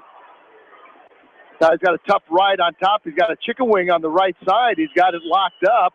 Let's see if he can step to the outside and run this thing. He's looking for an inside wrist on the left, chicken wing on the right. Trying to load that wing up. Now he's trying to scoop a double chicken wing. He's got his forehead planted between the shoulder blades of Schwen. Schwen now trying to block off the hips, and McDowell running that wing. And Schwen comes right up to his knees and blocks McDowell up from turning him to his back. So McDowell will reload that, and a high leg over by Schwen, trying to pick up a 2-point reversal. McDowell rolls through him. Now a standing switch by Schwen as he gets to his feet. A re-switch by McDowell. Switch and re-switch right here. Now a scramble situation. McDowell may be looking for some back points here as he's got Schwen posted on his right shoulder. If he can pop his head out. Now he's got his head popped out. Schwen might be going to his back as McDowell lifts up the left leg and steps through and tries to turk that right leg of Joey Schwen. McDowell doing a great job being physical up on top. With 12 seconds left to go, he has owned this first period as he got the first takedown, and then he's very tough riding on top. Schwen, a senior also from Belle Plaine, trying to get himself in the semifinals, as is McDowell. Let's see, it will be Schwen's choice. He's going to defer over to McDowell, and we'll see if McDowell chooses down. Yes, he does. He points right down, and he will start underneath of Schwen. Waiting for Eric Himes to come up, and then we've got 3 heavyweights, 285. We got Kyler Schott, we got Payne DeLarme from Cascade, and then we got Brian Sadler from Jessup that we're spying on. So 285-pounders, we will be busy right there. 1-point escape now by McDowell as he gets to his feet. Nice knee slide to a stand-up, and then he split the hands of Schwen and faced him right off for a 1-point escape. Now we're going back to neutral with the 3-0. Over on mat number 4, Tanner Sloan of Alburnett with a 9-2 lead over here as he's got his opponent taking on Nick Milder from Iowa City Regina. Looking for the fall is Tanner Sloan, the defending state champ for the Pirates. Here in the end of the second period, he'll go up 12-2. Right on the edge of the mat, Alec McDowell hit a lateral drop, but he could not keep his feet in. That was a nice job of using the pressure by Schwen. There's a high crotch by McDowell in deep. Quick stalling call on Schwen. McDowell hit on a high crotch. He's got his head between the legs of Schwen as he elevates. See if he can pop him off and get his head to the outside. Schwen's going to reach back and grab the left ankle of Alec McDowell and hold off, maybe looking for a scramble situation. McDowell will reload that double. Schwen draped over the top of McDowell, threaded through the legs, trying to switch. McDowell's got to get his right arm out and cover the hips up of Schwen, but Schwen blocking him off. Now McDowell wiggles that right arm loose, takes it out over his hip, covers up the hips of Schwen. McDowell will pick up another takedown, his second of the match, and he will go up now 5-0. So, Zach, Alec McDowell doing what he needs to do here, wrestling well on his feet and then riding tough on Schwen. Yeah, Alec McDowell is doing a great job right now. He's coming out and getting after it. Something that you'd like to see as a coaching staff right there. Number 3, wrestling a very high opponent here and just taking care of business right now. McDowell ranked number 3 coming into the state tournament. Schwen ranked number 6. Again, 45-2, 41-3. So outstanding years for both of these seniors. Cross body right now by McDowell on the right side of Schwen. He's trying to load up the banana split. Now he reaches back and he grabs the left arm of Schwen, and he's going to run out of time. He hooked that left arm, maybe trying to set up a guillotine out of that cross body ride to let the time expire. It's going to be Schwen's choice. Looks like he's going to go neutral. Now over on mat number 1, looks like they're putting an air splint on the arm of Carson Seahays. from Sumner Fredericksburg. And, of course, he came from our Class 1A district where all of our Area 1A wrestlers were. And he came from that district and sectional. So, unfortunate situation over there on mat number 1 as they're putting an air splint on the left arm of Carson Seahays. Down here, it was Tanner Sloan winning that match on mat number 4. So Tanner Sloan will advance to the semifinals tonight. Not sure of his opponent yet.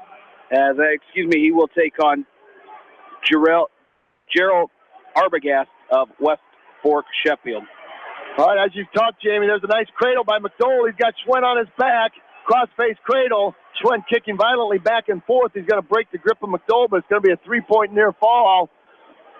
So Alec McDowell up 10-0 now. 18-2 technical fall for Sloan.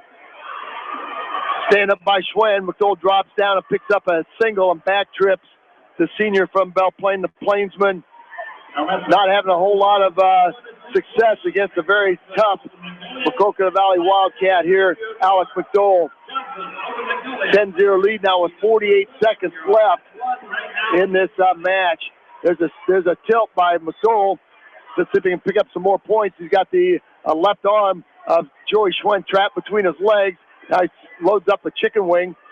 Let's see if he can step out to the side and run it, or if he's going to try that tilt once more off of it. 28 seconds and counting, third period.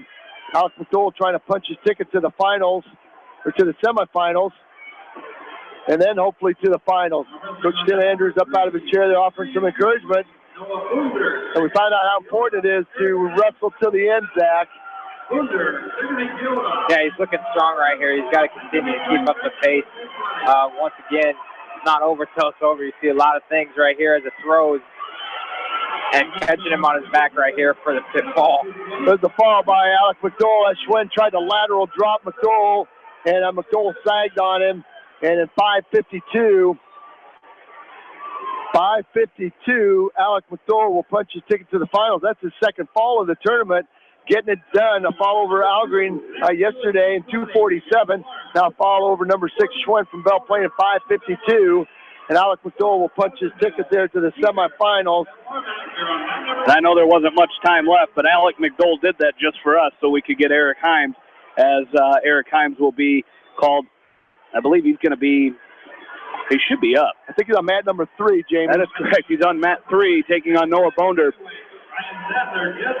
of Sigourney Keota. So again, Himes switching singlets today. And the skinny on Noah Bonder, Jamie Senior at 49-3 coming into the tournament. So a tough opponent for Himes. Both these guys, college high, no movement yet here on their feet.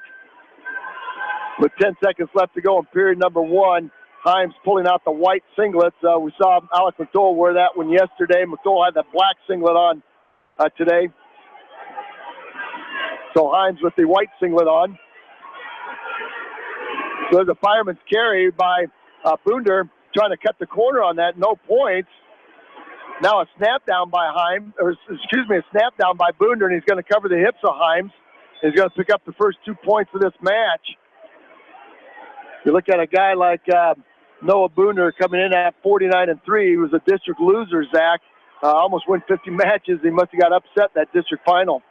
Yeah, he's looking really strong right there. Payback's down here at the state tournament. So if you get upset in the district meet, once again, you come here and you wrestle everybody that's tough in the state. So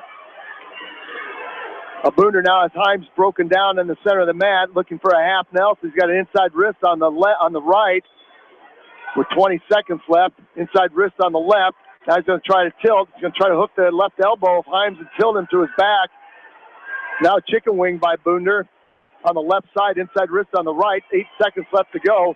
Bounder trying to step over to the left side and run the wing, and Himes is going to belly down, and this first period is going to be over. It's a 2-0 lead for the senior from Sigourney Keota. It's going to be Boonder's choice. He's going to defer over to Himes, and Himes will go neutral. So back to the feet we go. Again, at 285, Kyler Schott from Northland will be up. Payne DeLarme from Cascade will be up, and Brian Sadler from Jessup will be up.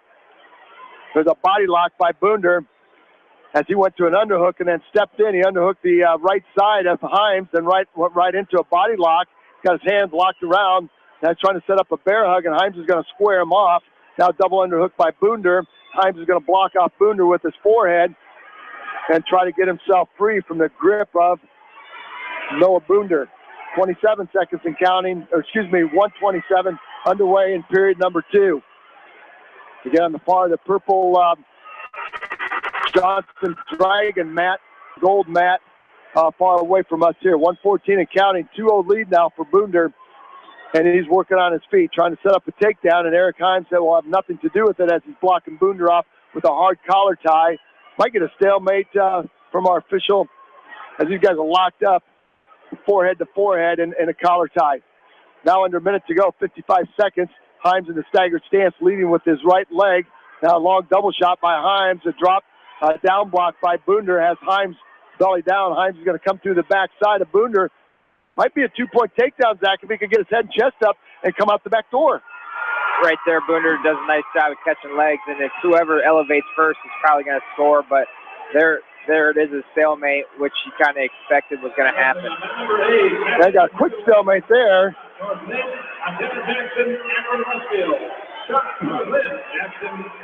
And here we go, back to action. 30 seconds left to go. They called Kyler Schott up to the mat. So again, we'll probably have 4 matches going on at the same time here with Himes and Schott and DeLarme and Sadler. Say if Schott got called up, Sadler should. Sadler's up on mat number 5, Jamie. Sadler just got a 2-point reversal. He took bottom in the second period. So he is up 2-0. An interesting story there with Sadler. He's taking on Cameron Beminio. And those of you that have watched the news lately probably understand that Beminio's father was the Des Moines policeman that was murdered here in the late winter. And Beminio trying to get the job done as his father was a state champ at Iowa City West in 1995. Beminio trying to duplicate the feat here. And he's probably the emotional favorite of our crowd. Third period underway with Himes and Boonder. Boonder will choose down, and Himes working a double inside wrist. Trying to work it inside wrist and roll Boonder over, and off the edge of the mat they go. Kyler Schott taking on Jackson. It's going to be Montana Jackson from Akron Westfield, a senior at 25-3. And so far it's 0-0 with a minute and a half left to go. Now Beminio down on the mat. He's going to need some attention by our staff, our training staff. Potentially dangerous as Himes puts in a half Nelson and starts cranking Boonder. And we're going to get a stoppage there. Nice job by Eric Himes as he had Boonder belly down and was working a penny combination. Short sit now by Boonder. Short sit by Boonder, and Himes will cover him up. Jamie, on mat 8, you've got a very defensive, and Zach, you got a very defensive Montana Jackson here from Akron Westfield. He's squaring his stance up, and he's not letting Kyler Schott anywhere near his legs. Yeah, right there. Schott's got to do a nice job of coming into that body and getting as close as he can. Right now, his opponent's really keeping that separation. Jackson, a district runner-up out of northwest Iowa, now shot in on a double. Just a moment, I knew it was going to be just a matter of time before Schott gets in and scores. And that was a quick 1-2-3 step and a double leg takedown for Schott. Now he will ride Jackson. Himes up on top. There's 21 seconds left to go in this match. Himes has an inside wrist. He pulls that out to a bar. And he's got Boonder in a little bit of a trouble here, but Boonder again warned for stalling with 10 seconds left to go. And that takedown, now Himes is going to let Boonder up. And it's going to be too little, too late.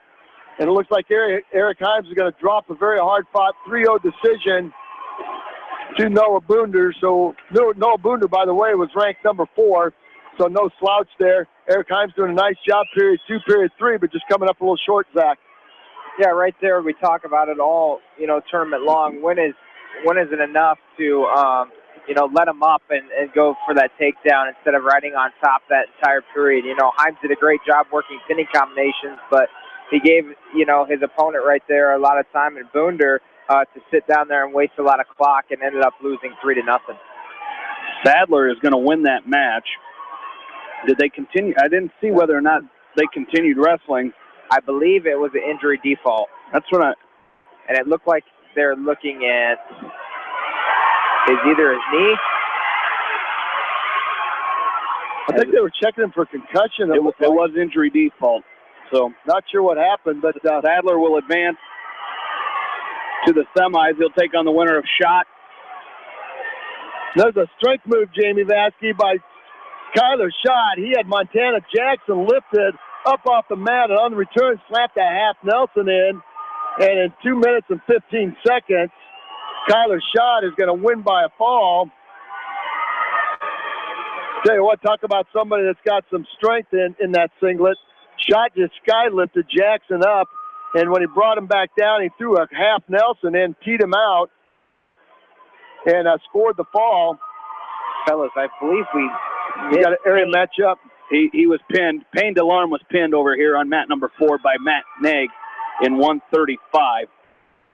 So in 135, Payne DeLarme was pinned by Matt Nag from Sibley Cheaton. So DeLarme will move to the backside, and he will take on Cody Crawford, who Brian Sadler pinned in the first round. So DeLarme will take on Crawford, as Schott and Sadler will wrestle tonight in the semifinals.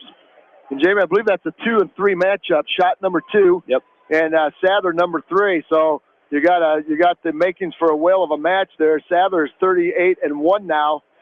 So that's going to be an interesting match. We're waiting for, I don't know what we're waiting for. Yeah. Well, they said they were going to wait till all these matches were conclusion before they started the next round. So maybe a little break time here for some reason. As Jacob Close will be right up for the Bobcats. So we'll take a short break. We'll come back with Jacob Close wrestling in consolation round action. Right after this, you're listening to the 2017 State Wrestling Tournament on Mix 94.7 KMCH. For fan food, not fast food, visit your after-the-game headquarters, Manchester Dairy Queen. It's quick, it's easy, your family will love it. Manchester Dairy Queen. For residential, commercial, and farm lawn care, call Spring Green Lawn Care. They are licensed and insured. Call Dwayne for free estimates. Spring Green is your full-service lawn care company in Dyersville.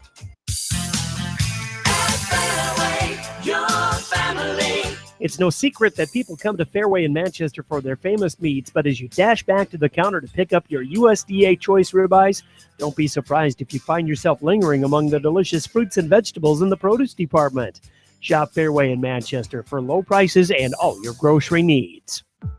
Animal Health Clinic wishes all area athletes in tournament action the best of luck. Dr. Virgil Borick with the Animal Health Clinic in Dyersville has been serving the area since 1982, tending to the health needs of animals large and small. Animal Health Clinic, 1657 15th Avenue Southeast in Dyersville, open Monday through Friday, 7:30 until 5, Saturday, 7:30 until noon, or call them at 563-875-6083 to schedule an appointment. Head to Fireside Pub and Steakhouse before or after the game or anytime, featuring steaks, seafood, pasta, sandwiches, and even fresh-made pizza. They say it's the best around. Visit them on the web at firesidemanchester.com for a full menu and special offers. Cash in on preseason discounts on continuous flow GSI dryers and GSI grain bins. Call New Vienna Egg Automation at 563-921-2896 and talk to Arnie, Al, or Dave. Best of luck to all the area athletes from New Vienna Egg Automation in New Vienna.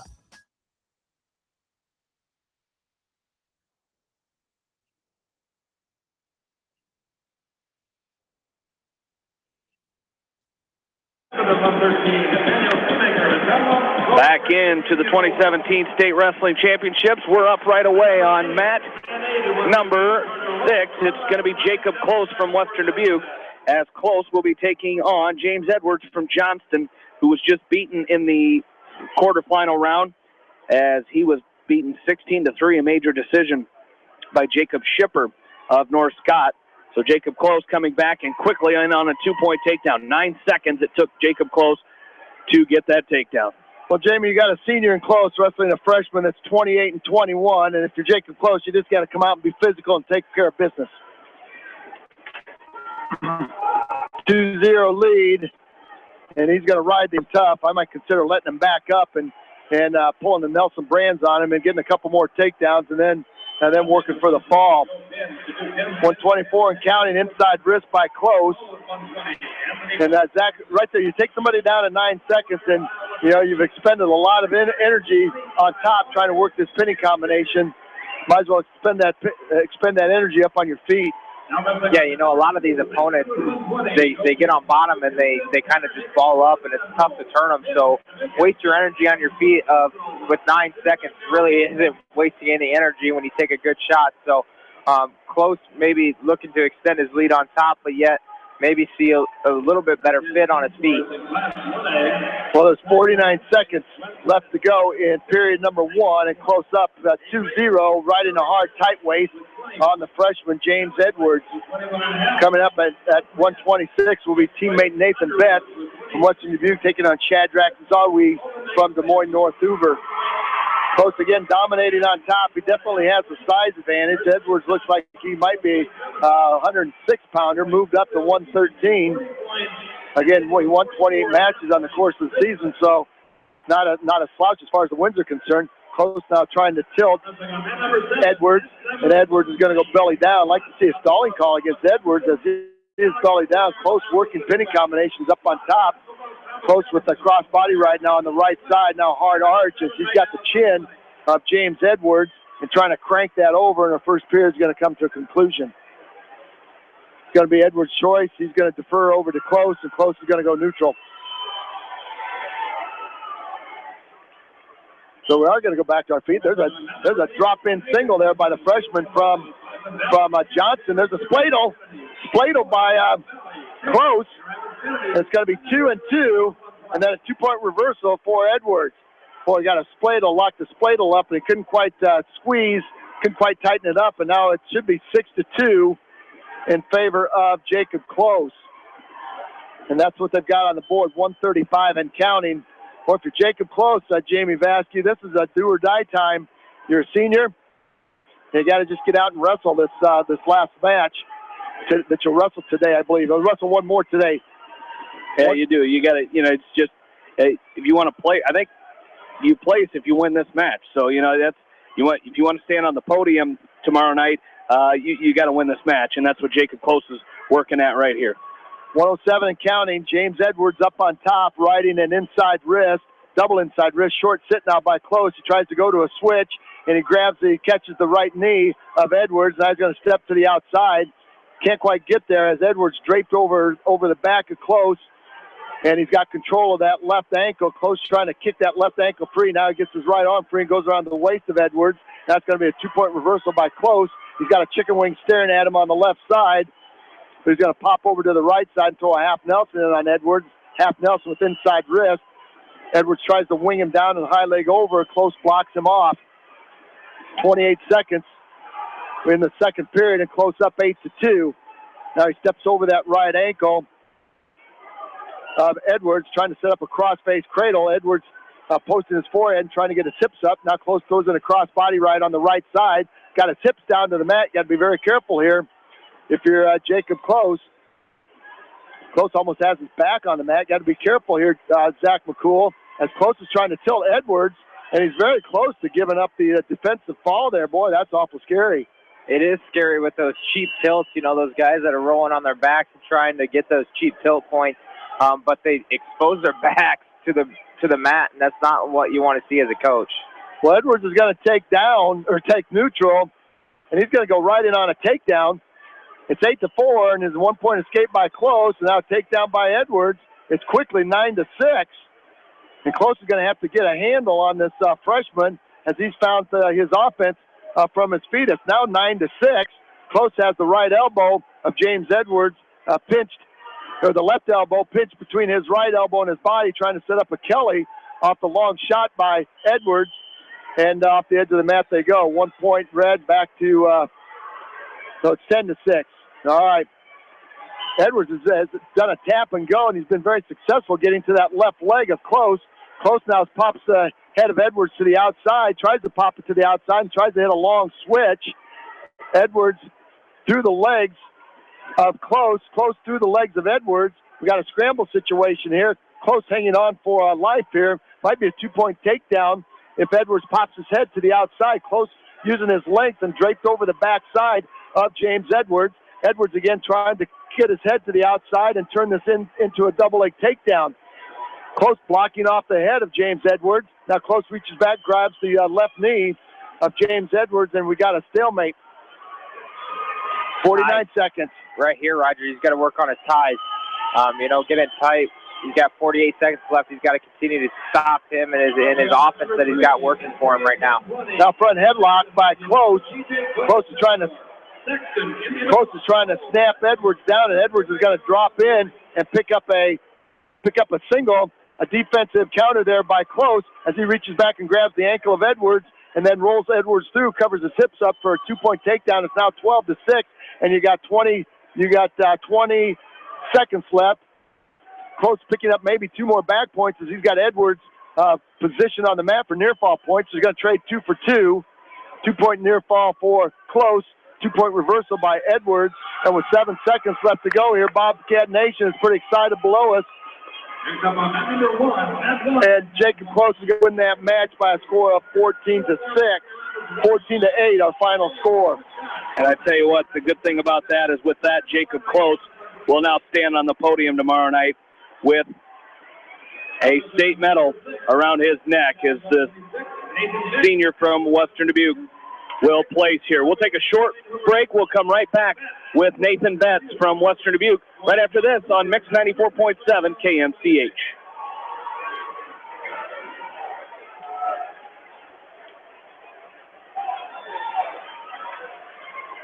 Wrestling on mat number 5, at 5 and 126, Matt Gordon of the City High. Cork and Bottle in Manchester are proud to support all area athletes and coaches in tournament action. They understand the hard work and dedication put forth in the gym and in the classroom. Best of luck from Rick and his staff at Cork and Bottle in Manchester. Just like a great coach, State Farm agents like me, Julie Smith, can help you develop a game plan for your insurance needs. Whether it's car, home, life, health, or business insurance, I can dig into the playbook and help you find the affordable coverage you need. For all your insurance needs, call on a winning team. The Julie Smith State Farm Agency in Manchester.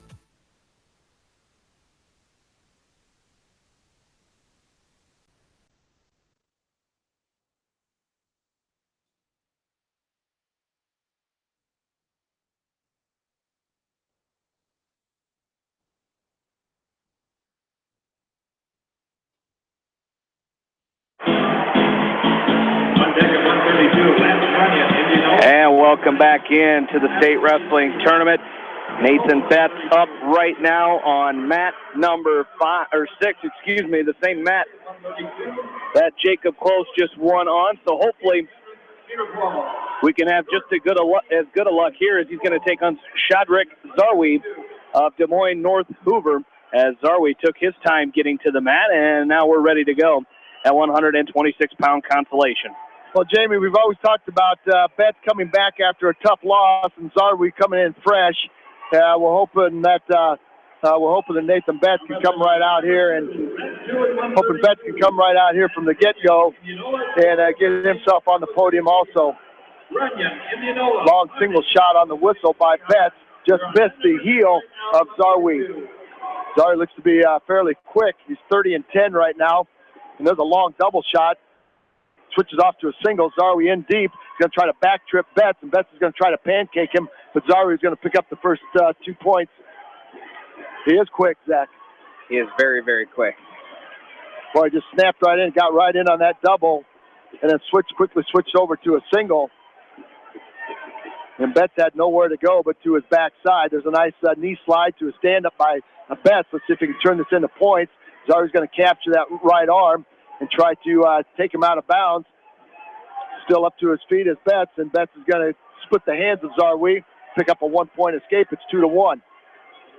Real quick here, Roger, we had a request to cover Joe Pins from Dubuque Hempstead He was a 19-3 Tech Fall winner on the backside. So Joe Pins of Dubuque Hempstead will walk away with a medal this weekend. Well, that's an outstanding job. We saw him wrestle last Wednesday, and he is very, very tough. So we said there'd be some medal winners from that regional duel. 52 seconds left to go, and it's a 2-1 lead by Shadrach Zarwi from Des Moines Hoover. Nathan Betts on the prowl, though. Again, he's trying to measure Zarwi. Zarwi wants nothing to do with the tie-up of Nathan Betts, but Betts is going to try to get a handle on the very quick and explosive senior from Des Moines North Hoover. 38 seconds left to go. Betts doing a nice job controlling wrists and hands. Now sweep single by Betts, but Zarwi's controlling that left wrist. And now an inside trip, and there's a headlock attempt by Zarwi, and Betts is going to counter it, but off the edge of the mat they go. So nice job, Betts, countering that headlock. Zarwi thought that'd be an appropriate time to hit that headlock, and Betts was ready for it. 22 seconds left to go. Like Nathan Betts pop that single off to the right side. Zarwi's leading with his right leg and not covering it up. So it's open. There's a high crotch attempt by Zarwi. Betts countered it. Betts with a double underhook now tries to hit him with the cow catcher, and Zarwi's going to square him off, and they're going off the edge of the mat for 3 seconds to go. Here, Coach Cleary say 3 seconds and don't give up anything. Nice snap down by Betts, and that's a nice job of working the head and neck of Zarwi. Zarwi's choice, he's going to choose down to start period number 2. Braden Burt will be in the semifinals taking on Trenton Wintermark from Cedar Rapids Prairie. Our next wrestler after this will be at weight class 170. That will be Devin Ludwig taking on Tavian Rashid from Cedar Rapids Jefferson. Zarwi is set. It looks like Betts will ride the left side. And Zarwi based out on all fours. Spiral ride by Betts. Here comes a cross body ride on the right side. Now he's going to try to put the leg in on the left. Zarwi's going to block him off, and a tripod stand-up now by Zarwi. Betts finds himself in a little bit of a predicament. He got high with the legs. That's going to be a 2-point reversal as Zarwi shakes him down and then covers him up. So you live by the legs, sometimes you die by the legs, Zach, and Betts found himself getting very, very high with the legs. Yeah, you'd like to see him stay tight with those legs, and once you get it loose and your legs aren't able to do anything, it becomes very tough to become a legger. Now Zarwi with the chicken wing on the right side of Nathan Betts. He tried to tilt him for a 2-near fall, and Betts rolled through. Again, Zarwi loading up that wing. He's got a wing on the right, inside wrist on the left, and Betts is going to have to pose. He's got to find a way to get out of this, and Zarwi's got Betts going to his back. He's going to be picking up some near fall points with 1:03 left. Shadrach Zarwi with a half Nelson, and now a chicken wing has Nathan Betts in trouble, and Betts is trying to curl himself up and get himself back down to his stomach, and he does. It's going to be a 3-point near fall for the senior from Des Moines North. Now 1-point escape by Betts. 7-2 now with 42 seconds left, so Betts is going to have to get on the get-go here and find a way to get inside. And there's a double attempt by Zarwi. He's got switches off to a single. He's got the left leg of Betts up, and that's going to be a 2-point takedown by the senior from Des Moines North. Betts back to a stand-up, a lift and return attempt by Zarwi, and a 1-point escape now by Betts. 9-3. You can't keep trading 2 for 1, Zach. Not sure what happened there. He is down on the mat. I don't know if did you see what happened there, Zach? I didn't catch that. Zarwi is down on the mat. I don't know if he dislocated a finger. He's holding his right elbow. And I did not see anything happen. His back was away from us. Can't see if he's holding his side or he's holding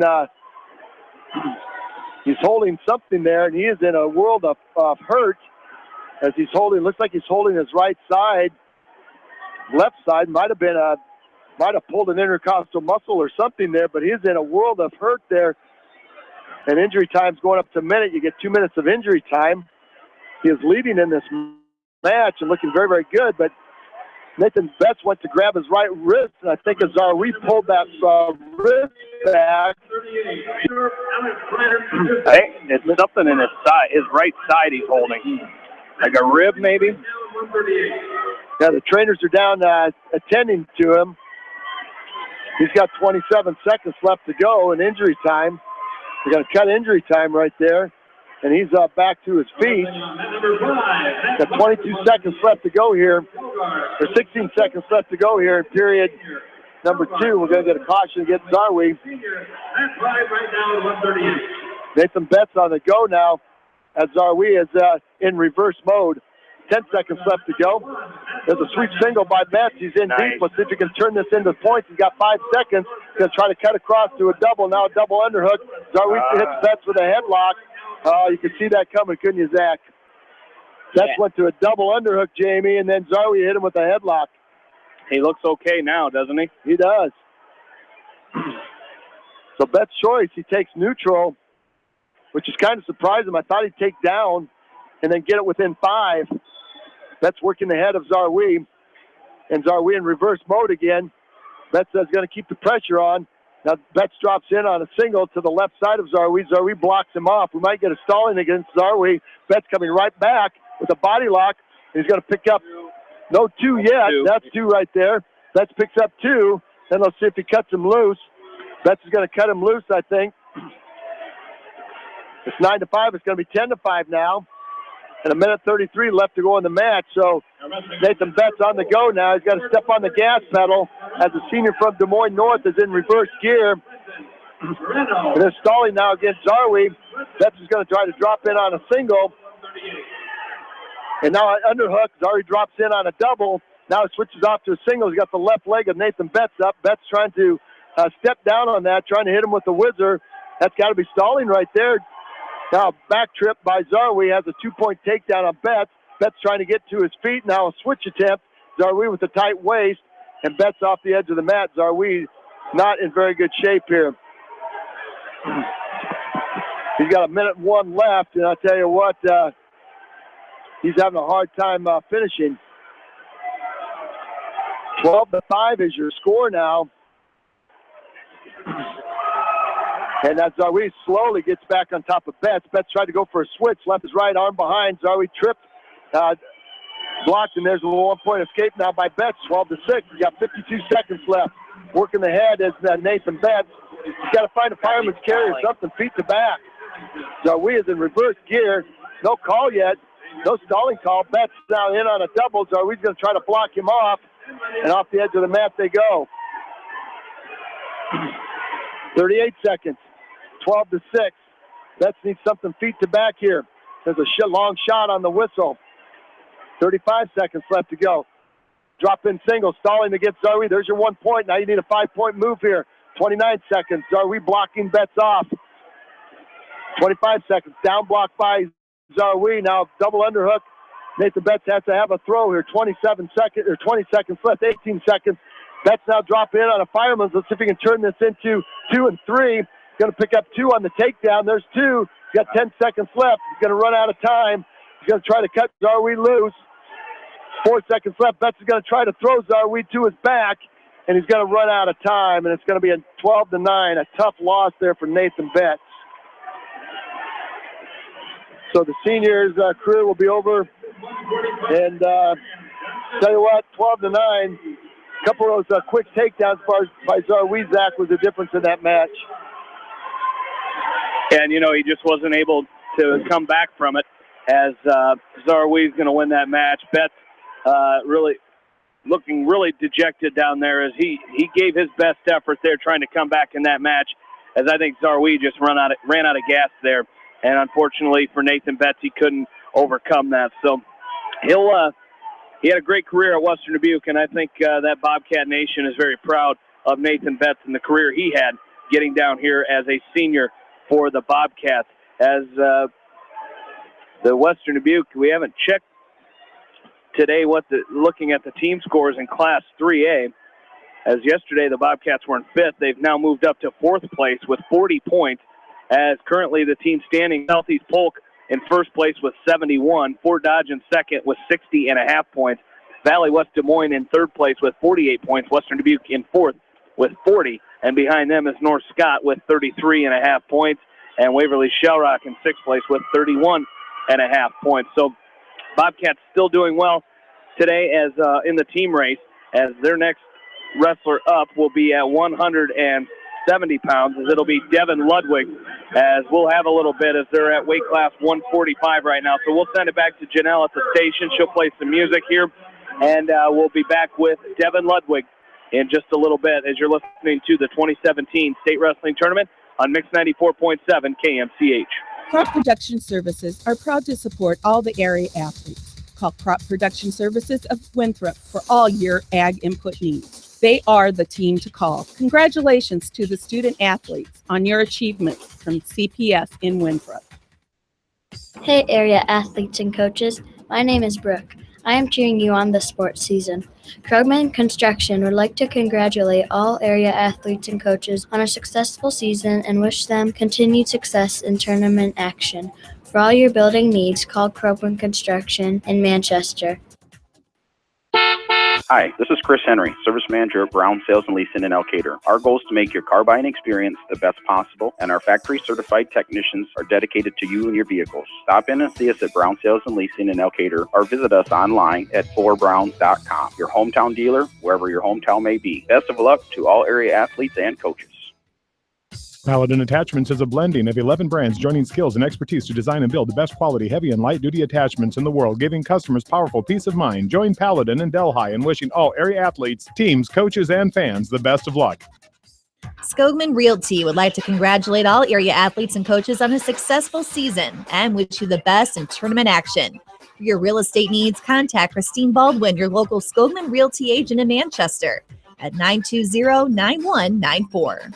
At Three Rivers, our customers come first. Your business is very important to us. Our goal is to provide you with the best products and service that you have come to expect from Three Rivers. Visit our website at threeriversfs.com or the location nearest you. Three Rivers, your partner in growth solutions. Steve Moyle Masonry has lowered his prices on new home or remodel construction of brick, block, and stone because he's back out in the field with his hands-on expertise. Call Steve at Moyle Masonry for free estimates and competitive pricing. Steve Moyle Masonry in Manchester, where quality is what they are all about. Citizen State Bank, your locally owned, community-minded, and customer-oriented bank, is here to serve you. Choose one of their 7 convenient locations in Winthrop, Monticello, Manchester, Ryan, Strawberry Point, Hopkinton, and New Vienna. Citizen State Bank, community banking with people you know, member FDIC. Gary's Towing. For 24-hour towing, call Gary's Towing in Strawberry Point in Manchester. Your complete towing service. Gary's Towing can handle all of your wrecker and flatbed needs and is AAA certified. Gary's Towing, with locations in Strawberry Point and Manchester, wish all area athletes the best in tournament action. This is Jamie Vaskey, the voice of the West Delaware Hawks, and I've had the chance to review the Good Neighbor Society's playbook, and I got to tell you, they are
Devin Ludwig, as he came from the other corner.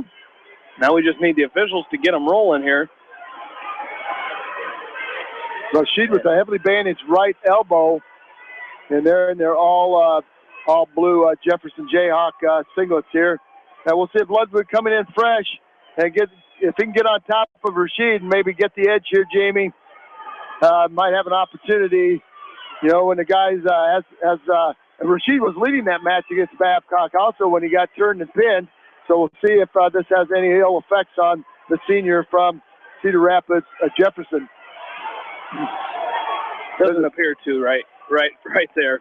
Well, he might. That's the other side of it. He might be in the mode to release some of his frustrations from that last match. As he came out early with the double leg takedown, now a slide by. He's going to pick up a second takedown of the match, and he's going to go up 4-1. Now he's going to try to cut Ludwig loose. I'll tell you what, that was why wasn't that called for potentially dangerous? Yeah. He had Ludwig up in the air and then brought him down. Ludwig's going to pick up a 1-point escape, and now another slide by Rashid, 6-2. So the senior from Cedar Rapids Jefferson showing no side effects of that upset loss. Ludwig now trying to hit Rashid with a long switch, 54 seconds and counting, and Rashid's going to cut him loose.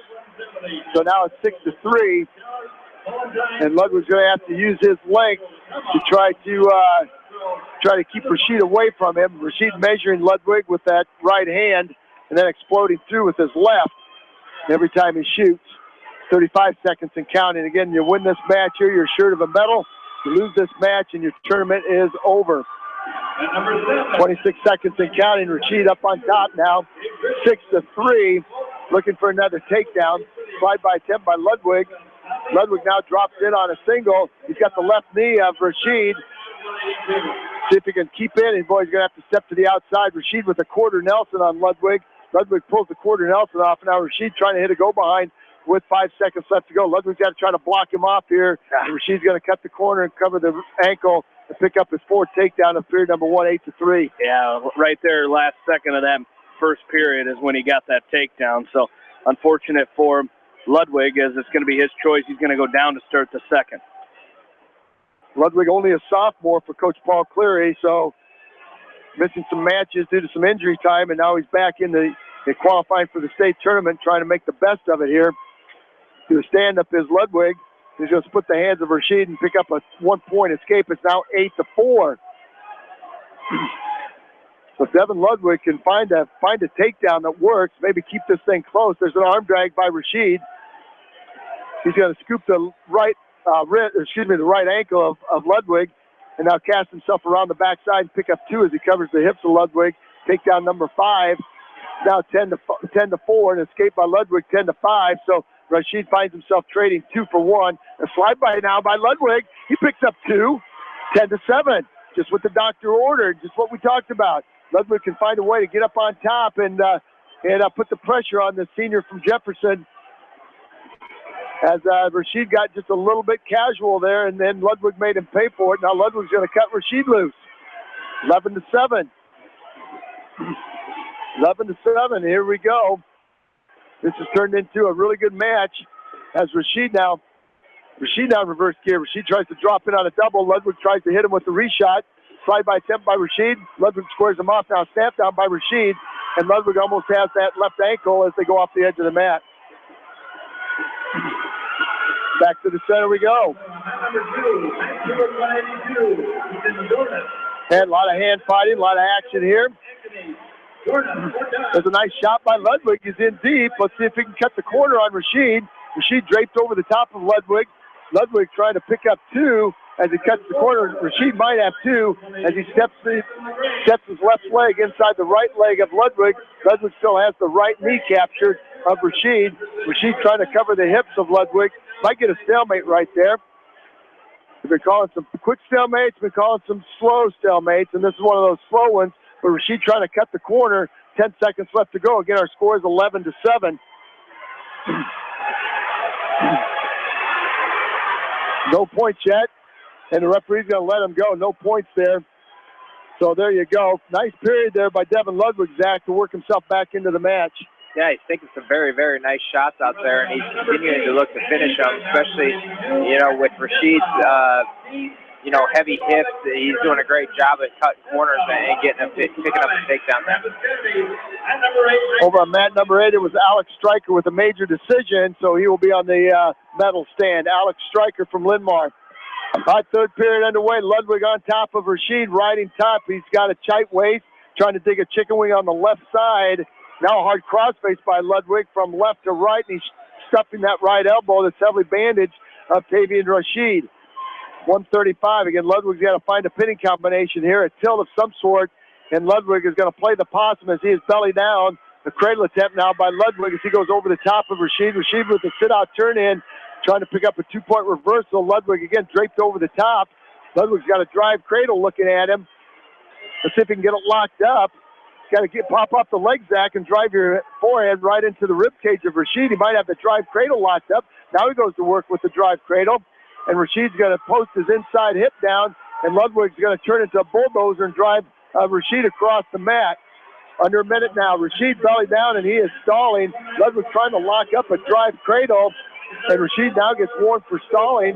51 seconds left to go. Ludwig's going to step right back behind Rashid. And Coach Cleary wants Ludwig to let him cut him loose. Now, we should have stalling there, Jamie, at some point. Ludwig's going to cut Rashid loose. Let's see if he can turn him over. 35 seconds and counting. Back to neutral. It's going to be a 1-point escape for Rashid. Rashid now in reverse gear. Ludwig's got to find something to go feet to back with 26 seconds. That first period, Rashid came out, and I tell you what, Ludwig dug himself a little bit of a hole down 10-5 after the first period. And he's clawed his way back in here. It's 12-5 right now. If he can find something feet to back here, he's got 20 seconds. Rashid in on a long shot.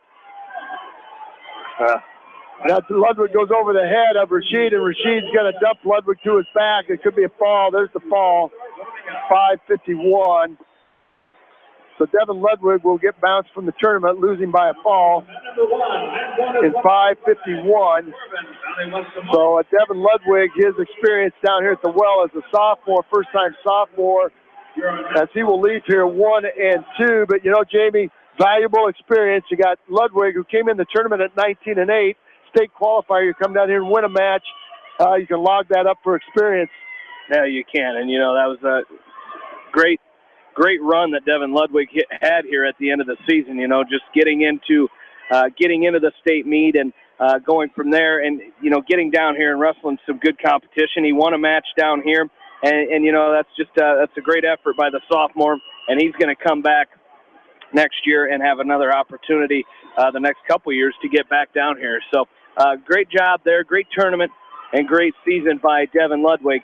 But unfortunately, as most things do, good things come to an end. So he will be ready to go next season. I can almost guarantee it that he will be ready to go. And Coach Cleary and the Bobcats will be definitely be excited to get Devin Ludwig back into the wrestling room next year. Well, that's going to do it for our Class 3A wrestlers, so let's recap them real quick before we get ready, as we're going to we got to wait all the way until, I believe, 126 pounds in Class 1A, as it's going to be our first wrestler will be, I guess it'll be Gannon Cook right up at 113 in Class 1A, as they're at 220 pounds. So we'll just save our recap until we come back with our Class 1A wrestlers coming up here in just a little bit, as we're done with our Class 3A wrestlers, and we'll have 1A coming up here in just a little bit. So stay with us. We'll be back with more of the 2017 State Wrestling Championship on Eastern Iowa Sports Station, Mix 94.7 KMCH.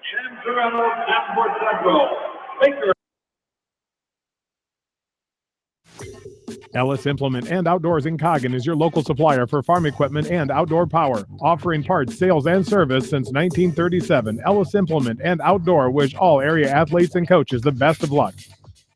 The Edgewood Reminder is proud to support all the area teams in athletic action and appreciates their efforts in the classroom and during sports. Check out all the sports photos in each week's issue of the Edgewood Reminder. The victory is yours at Victory Ford.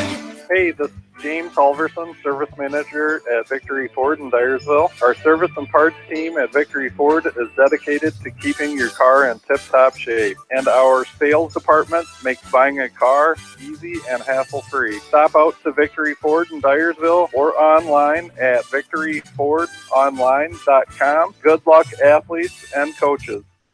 Clayton Drug in Strawberry Point is more than just another pharmacy. They also carry many gift items to choose from in their retail store. Best of luck to all area athletes from Clayton Drug, a local pharmacy you can trust.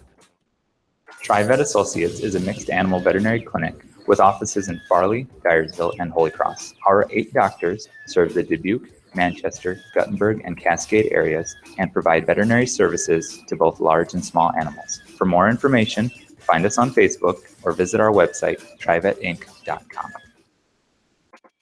BNS Portables would like to wish all area athletes, teams, and coaches the best of luck in tournament play. They appreciate all the hard work and dedication put forth in the gym and the classroom. Good luck from BNS Portables in Dundee. High-Tech Communications has everything you need to stay connected. Audio, video, TVs, DVD and Blu-ray players, dish network systems, surround sound systems, phone systems, but the list doesn't stop there.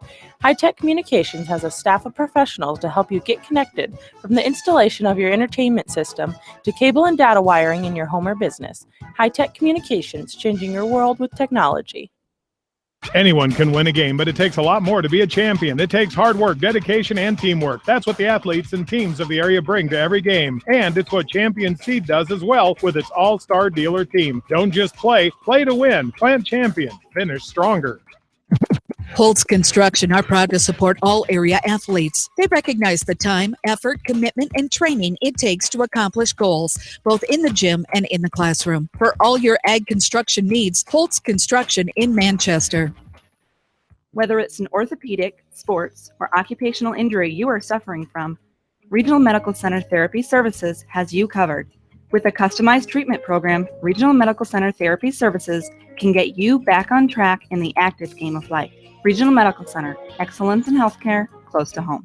Kramer Brothers Dairy Supply in Monticello appreciates all the hard work and dedication put forth in the classroom and in the gym. Best of luck to all area athletes in tournament play from your dairy experts. Kramer Brothers Dairy Supply in Monticello.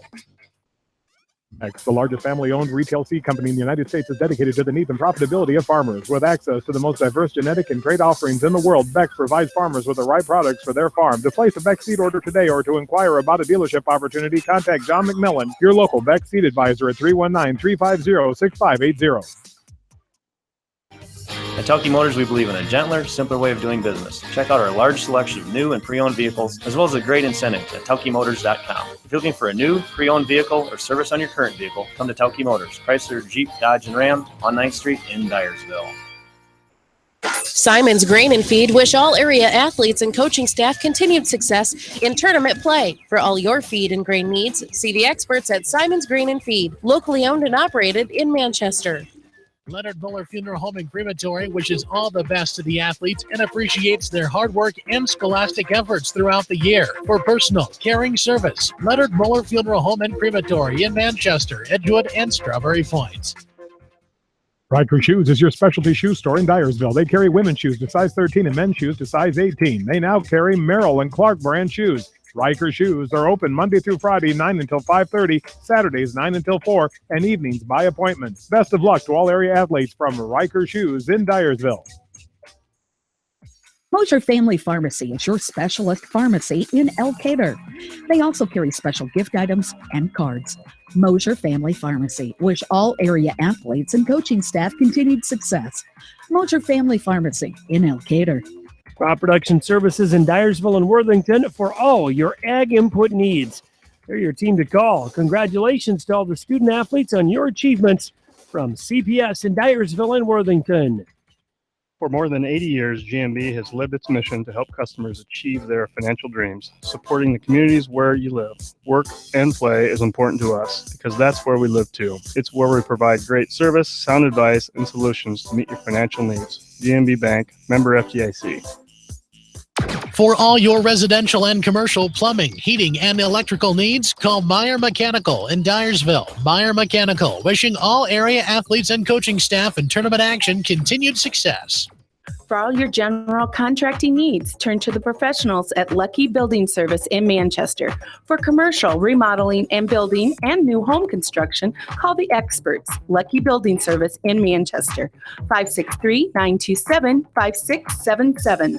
Good luck to all the area athletes from Adams Family Furniture, downtown Independence. With over 42 years in the furniture business, you can shop quality brand names by Lazy Boy, Broyhill, Chromecraft, Peters Revington, plus many, many more. Shop Adams Family Furniture, downtown Independence, with free delivery, where they will never be undersold on like quality furniture. At Dupaco Community Credit Union, we know debt happens. A debt checkup from Dupaco ensures it's not costing you more than it should. With historic low interest rates, now is the time to bring your loans to Dupaco. Contact us at 563-927-6187 or visit dupaco.com. Let Manchester Cabinetry's 26 years of craftsmanship and experience design a kitchen or bath for your new home or remodel project. Give Bob or Lynn a call at Manchester Cabinetry at 563-927-4549. All drawings are done in 3D. Manchester Cabinetry, located at 1101 East Main Street in Manchester. And be sure to like them on Facebook. Edgewood Feed Mill wishes all the area athletes good luck in tournament play. Edgewood Feed Mill, where improved nutrition and modern technology produce healthier food for healthier living. Edgewood Feed Mill, your full feed and grain service and U.S. feed dealer in Edgewood. Edgewood Oil Incorporated carries all major brands of lubricants and case oils. They carry a full line of industrial oil products, aviation oils, and antifreeze, XL brand lubricants, quality oil priced right. Edgewood Oil also carries methanol, mineral spirit, and washer fluid, and are a direct distributor of Camco brand lubricants. Edgewood Oil Incorporated in Manchester, open Monday through Saturday. The Manchester Press is your community newspaper. Check out the sports section for game stats and photos of area players and game highlights. The Manchester Press, serving the area for over 130 years. Wolfcool Electric specializes in residential, commercial, agricultural, industrial, and aerial work. They sell and service Generac generators and renewable energy systems. When you need electrical sales and service, call the experts at Wolfcool Electric, 563-922-2395. Great food and great fun with friends. That's what's waiting for you at Beaver's Lounge in Manchester. Check out their Thursday night bucket of wings special and Friday night fish special. Beavers also has a different lunch special every Monday through Friday. Beavers Lounge on the corner of Main and Madison in downtown Manchester. Leave it to Beavers to show you a good time. Rife Funeral Home is proud to support all area athletes and coaching staff and wish them continued success in tournament play. They realize the hard work and dedication it takes in the classroom and in the gym. Rife Funeral Home with locations in Dyersville, Farley, Epworth, and Cascade. Heiberger Insurance in Epworth and Heritage Mutual Insurance handle a variety of insurance products serving Dubuque and surrounding eastern Iowa counties. Working together with neighbors, helping neighbors remains their focus. You can rely on Heiberger Insurance of Epworth and Heritage Mutual for all of your property and liability insurance needs. Proud supporters of the Western Dubuque Bobcats. Newhouse Construction and Concrete is proud to support all our area athletes. Give Phil a call at 927-5178 for your commercial, ag, or residential projects, or visit newhouseconstruction.com. Newhouse Construction and Concrete turns design into reality. Delclay Farm Equipment is your hometown equipment dealer in Edgewood. Delclay Farm Equipment has preventative service programs with guaranteed prices with a 49-point inspection available. Check them out at delclay.com. In sports as well as banking, numbers mean everything. Athletes strive for excellence during competition. F&M strives to exceed clients' expectations. Whereas athletes and teams focus on the score, F&M focuses on the success of our valued clients, one relationship at a time. F&M Bank, the right choice. Member FDIC.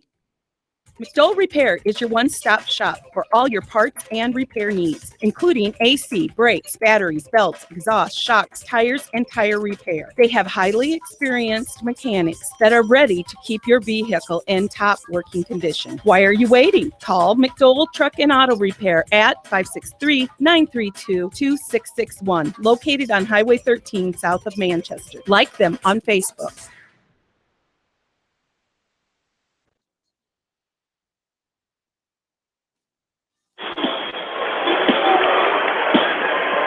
Welcome back into the Wells Fargo Arena. We're back with Class 1A consolation round matches. You win this one, you guarantee yourself a medal here at the state meet, and it's Gannon Cook here at 113 pounds from East Buchanan, as Cook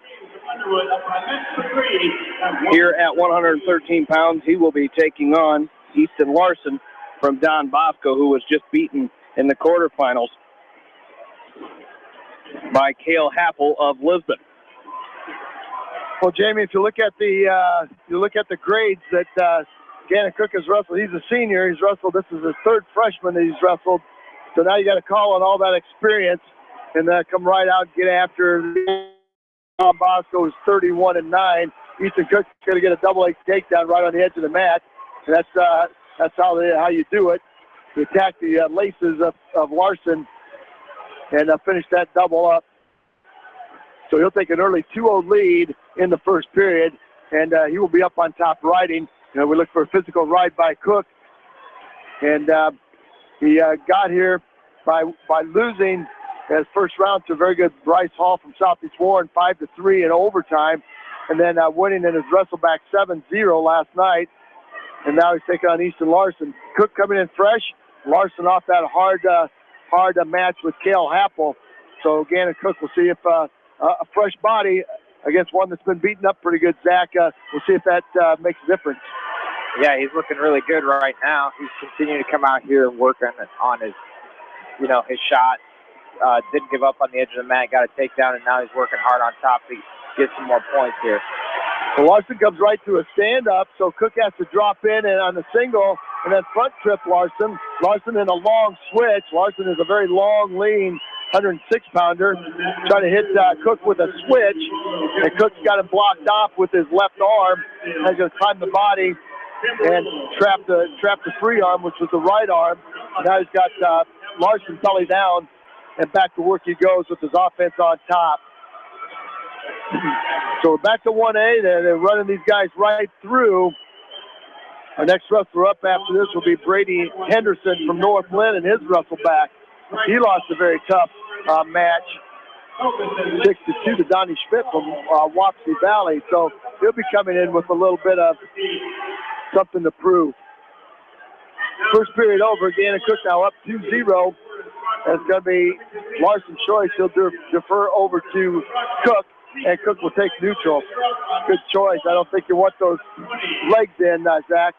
Yeah, you know exactly what you're going to get from Don Bosco here, is usually leggers, pretty good on top, looking for good pinning combinations. And, with Cook looking very good on his feet right now, that's a very smart decision on his part. Yeah, Russell Warrior tough. There's a long single shot by Larson. Nice down block by Cook, front headlock by Cook. He's trying to cut the corner to the right side of Larson. There's a nice windmill out of it, and he hasn't picked up two yet.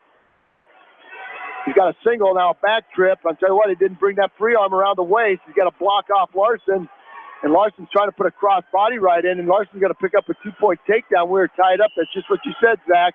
If you're wrestling somebody that's a legger, that's a good scrambler, he's got to do an outstanding job of controlling and staying in great position. Knee slide through a stand-up now by Cook. Cook's going to reach back and grab the right knee of Larson. You got to be careful here. You don't want to get cradled up. I think Larson's got a cradle locked up on Gannon Cook. He is very long and lean for a 106-pounder. Now Gannon Cook kind of short and stocky. With 1 minute left to go in the second. Larson's got a cradle locked up as Cook hanging on to that right knee.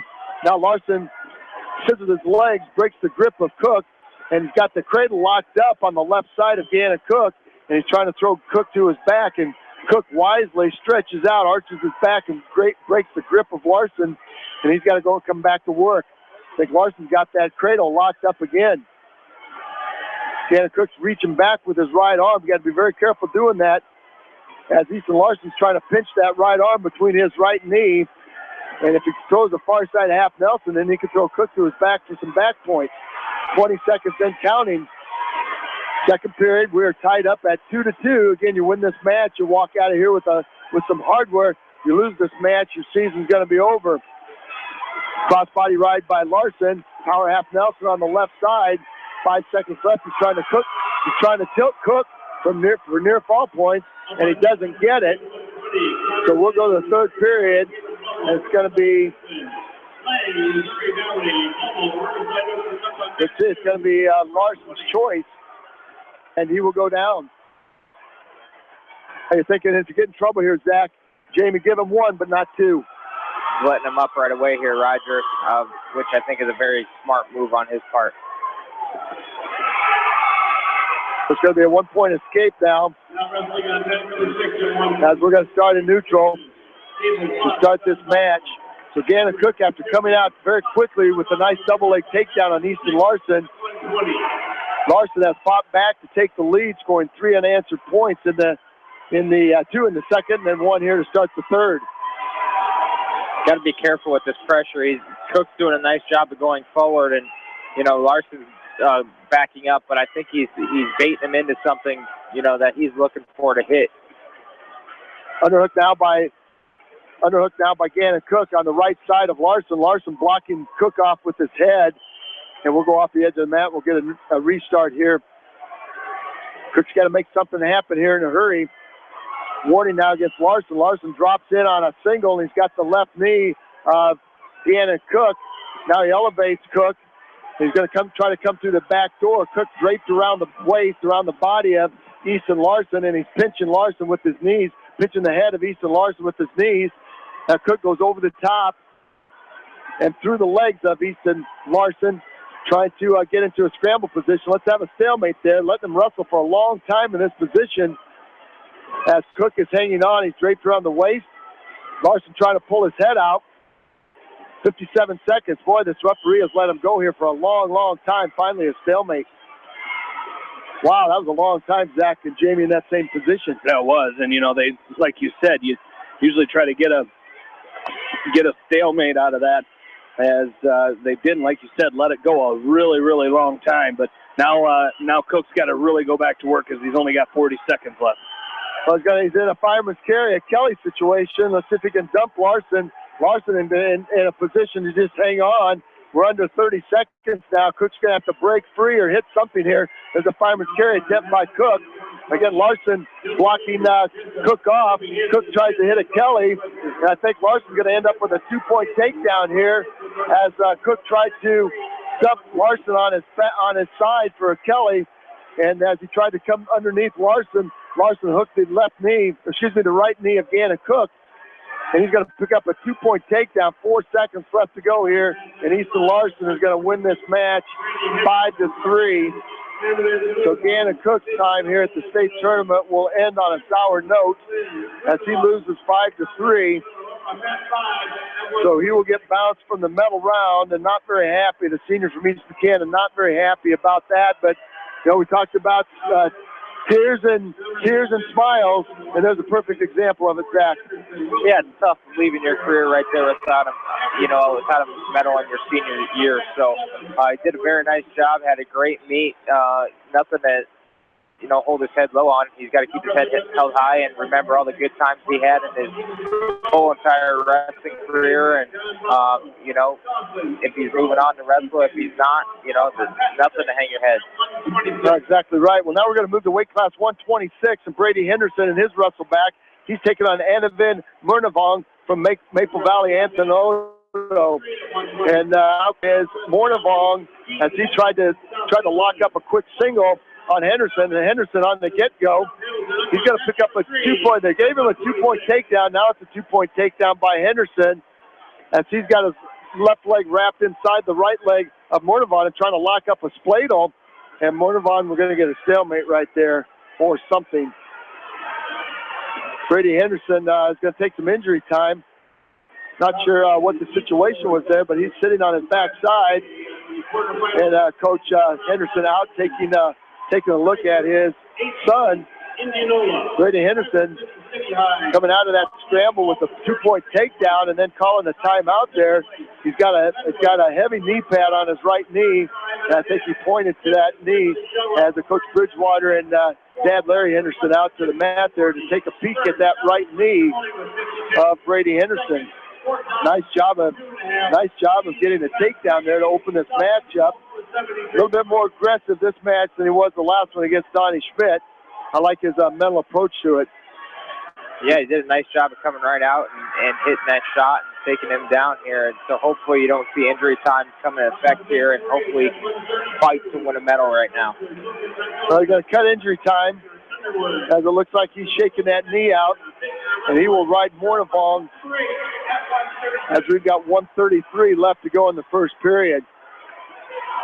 Henderson's going to ride the left side, and he's going to try to put a cross-body ride in on Mornavong, and Mornavong's going to mule kick it free. So Henderson goes to a double cross-body ride as he slips the left one in on the left side. Now under both arms is Henderson. Henderson with a power half Nelson on Mornavong. Cranking that power half Nelson, it's going to be potentially dangerous, and they're going to stop it. Nice job by Henderson. Very, very aggressive this period. And again, Jamie, I think he senses a little bit more urgency with this match. He does, and, you know, he just he knows that he wants to place down here, and in order to do that, he's got to win this match. So, you know, he's got to be ready to go here, and it all starts with this match right here. You know, he's coming in here looking to be a place winner here, and that's you know, you really got to get going if you want to do that. He wasn't a place winner down here last year, and just trying to get on that podium. Well, exactly right. He's still working that cross-body ride on Mornavong. Cross-body ride on the right. He's got a power half Nelson on the left. He's got 40 seconds left to try to turn Mornavong. Mornavong is belly down, and we will get a stalemate one more time as Mornavong was playing the turtle there. He's got his head tucked in tight. His arms were in tight. And Brady Henderson not able to crank Mornavong over for any back points. 30 seconds left to go. Coming up next will be Chance Downs from Maquoketa Valley at 145. He'll be taking on Joel Becerra from AHSTW, who's a senior at 44-10. And then we'll have teammate Norman Wilson at 170. So the Wildcats will take the mat here for their first two times today. Stand up by Mornavong to try to split the hands of Henderson. Henderson's going to try to run him out of bounds, and no points there. No points there, as Henderson did a nice job running Mornavong off the edge of the mat. Good strategy there. Now camel crawl by Mornavong, and Henderson's going to wrap himself around the waist, and time's going to expire for period number one. It's a good first period there by Brady. You know, just doing what he does. He gets that first takedown and rode tough on top. Now, you know, underneath he's going to choose down to start the second, and I think, you know, you got to get hand control and get right to your feet if you're Brady Henderson. Well, that's right. You know, he's still trying to work to get on that medal stand, and Jamie, we've seen it. 2 points isn't enough to sit on. No, it isn't, and you know, he's going to come up to his feet here. He's going to should pick up an escape. Just got to watch a headlock here. Might actually come up with a reversal more than he's going to get his one before he goes in on a takedown or a reversal. And right back to work we go on our feet. And Mornavong trying to control the left side of Brady Henderson, taking wrist control. Henderson's going to pull Mornavong right into a single. And we saw him fight that single off against Donnie Schmidt quite a while. There's a little hip toss by Mornavong. He might have Henderson on his back. He does have Henderson on his back. Mornavong with a hip toss as he went around the whizzer of Henderson. Henderson finds himself on his back, and Mornavong's trying to tee out and get the fall here. This would be just a terrible change of events here. Mornavong in a hip toss position. Henderson's going to have to roll through. Mornavong's in a tough situation here as he's got the elbows, and there's the fall. Annavin Mornavong winning by fall in 3 minutes and 13 seconds. And I'll tell you what, Brady Henderson is fit to be tied there. So his opportunity down here at the state meet is going to come to a crashing halt as he won 5-2 over Tegan Lundquist of Southwest Valley to start the tournament, and then lost a hard-fought 6-2 decision to Donnie Schmidt from Wapsie Valley, and now coming up and getting hip tossed by Annavin Mornavong from Maple Valley Anthony, who's a senior at 37-8. So that'll be a tough one, Jamie, to we talk about wrestling and keep wrestling. That's going to be a tough one to take. Yeah, it really is. You know, he was in control of that match, and like you said, that hip toss, very opportunistic Monovan. And unfortunately, Brady Henderson not going to get on that award stand this year. As he's going to have to come back in his junior season and get ready to go. So we're waiting for 145 pounds to come out, and that's Maquoketa Valley freshman Chance Downs, as he will be taking on Joe Becerra from AHSTW in this consolation second round. As we'll have Chance Downs coming your way in just a bit. We'll be back with more of the 2017 State Wrestling Tournament on Mix 94.7 KMCH.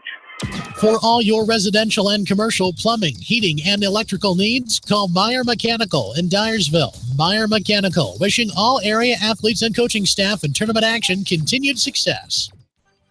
You may not wear glasses or contacts, but how do you know if you're seeing your best or if your eyes are healthy? Why not be proactive and get your eyes examined? Dr. Daniel E. Mersch and his professional staff at Manchester Family Vision can help. Call 563-927-3682 to schedule an appointment. Manchester Family Vision Center wishes all the local sports teams best of luck this season. Manchester Family Vision Center on West Main, where clear vision begins with healthy eyes. Bi-County Disposal Incorporated specializes in commercial and construction disposal needs. They have a variety of containers available from 2 to 30 cubic yards. Whatever it takes, Bi-County Disposal Incorporated in Dyersville, serving Dubuque and Delaware counties. At Georgian Auto in Manchester, their approach to auto repairs is simple. Fix it right and get you back on the road. From tires to transmissions, they fix it all. Georgian Auto in Manchester, where complete automotive service and repair is their complete focus. Best of luck to all our area athletes, teams, and coaches from your tax professionals at H&R Block in Manchester. Nobody gets more of your money back than Block. Visit them today to get your maximum refund. Guaranteed. Based on maximum refund guarantee, not everyone gets a refund. For details, visit H&R Block at 1208 West Main Street in Manchester. D&M Construction does residential, commercial, and agricultural construction. So if you're planning to remodel, build new, or need a hog confinement, pole, or steel frame building, see Mike Sherbring, owner of D&M Construction in Edgewood. And are proud to support all area athletes and coaches in tournament action. They understand the hard work and dedication put forth in the gym and in the classroom. Best of luck for Mike and his staff at Cooper's Place and Ryan. Why make 10 calls when you can make one call to Mormon Insurance, a member of People's Insurance in Manchester, and get the best quote from 10 different companies on your auto, home, and farm insurance? You can depend on Mormon Insurance for fast, friendly service and quality coverage. Call Kathy or Rachel today at 927-2263. Mormon Insurance, a member of People's Insurance in Manchester. Fairway and Independence applauds all area athletes and coaches on a very successful season and wishes them continued success in tournament action. Fairway, treating customers like family. Always fresh, always affordable, always Fairway in Independence. Going above and beyond is the standard of care at Above and Beyond Home Health and Hospice Care. Their compassionate staff care deeply about the comfort of their patients. A nurse is available 24 hours a day, 7 days a week. Above and Beyond Healthcare, the more they care, the more beautiful life becomes. Proudly serving Jones, Jackson, Johnson, Lynn, Clayton, and Delaware counties. Bob Stephen Motors in Manchester proudly supports all area athletes. Bob Stephen Motors is your locally owned and operated GM dealer in Manchester. Visit them on the web at bobstephenmotors.com. East Buchanan Telephone Co-op in Winthrop are proud to support the East Buchanan athletes and all area athletes and wish them continued success. East Buchanan Telephone Co-op, your total communication source in Winthrop. Call 319-935-3011. Easy Pickens, Quick and Handy, and McDermott Oil wish all area athletes and coaching staff continued success in tournament action. Stop into one of their stores for delicious Godfather's Pizza. Good luck from everyone at Easy Pickens in Manchester, Quick and Handy in Dyersville, Lamont and Epworth, and McDermott Oil in Cascade. Since 1995, Edgewood Feed Mill Construction has provided customers with a quality, pre-engineered building package for their swine facility needs. Edgewood Feed Mill Construction is a general contractor and will assist you with the construction of your livestock facility, start to finish. For more information on Edgewood Feed Mill Construction, contact Steve Harris at 563-920-7835. Cork and Bottle in Manchester are proud to support all area athletes and coaches in tournament action. They understand the hard work and dedication put forth in the gym and in the classroom. Best of luck from Rick and his staff at Cork and Bottle in Manchester. Wapsie Valley Creamery in Independence has over 100 years of experience. Wapsie Valley Creamery is a family-owned business dedicated to serving eastern Iowa farmers. Good luck to all the area athletes from Wapsie Valley Creamery in Independence and Reload Station in Epworth, partners in excellence. This is Fred Smock from Dunlap Motors in Independence with Chevy, Buick, and certified pre-owned Chevy, Buick, and GMC, and nearly 300 new and used cars and trucks in stock. We have big town inventory with small town service. Go to DunlapMotorsIndy.com. Beaton Bender Manufacturing Incorporated is a family-owned and operated business that has been a worldwide supplier of hydraulic shears and press brakes since 1972. Beaton Bender Manufacturing in Coggin is proud to support all area athletes and coaching staff. At Precision Collision, we are committed to providing you with high-quality auto body repair and paint refinishing. Our expertly trained technicians can repair all accidental damage and get you back on the road in no time. Come visit me, Jeff, for a free estimate. We are located along Highway 20 at the Delaware turnoff. Precision Collision, one call does it all, quality guaranteed. Best of luck to all area athletes from your friends at Pets Allowed in Independence, your pet's lodging, grooming, and training specialist for 17 plus years. Contact Pets Allowed at 334-7387, 334-PETS, Independence. When it comes to financial planning, most financial companies focus on your income. At Northwestern Mutual, we focus on your outcome. It takes the right financial partner who cares as much about your future as you do, building a financial plan to meet your life's priorities and helping you achieve the financial security you're after. Focus on your financial outcome with Northwestern Mutual. Contact me, Mitch Payton, or Matt Schulte today. You and Northwestern Mutual, stronger together.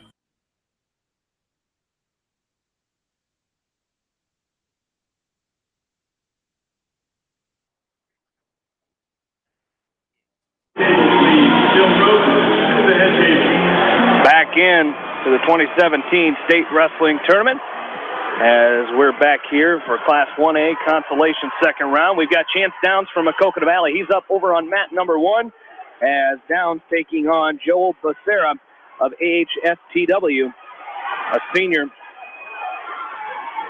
who is 44-10.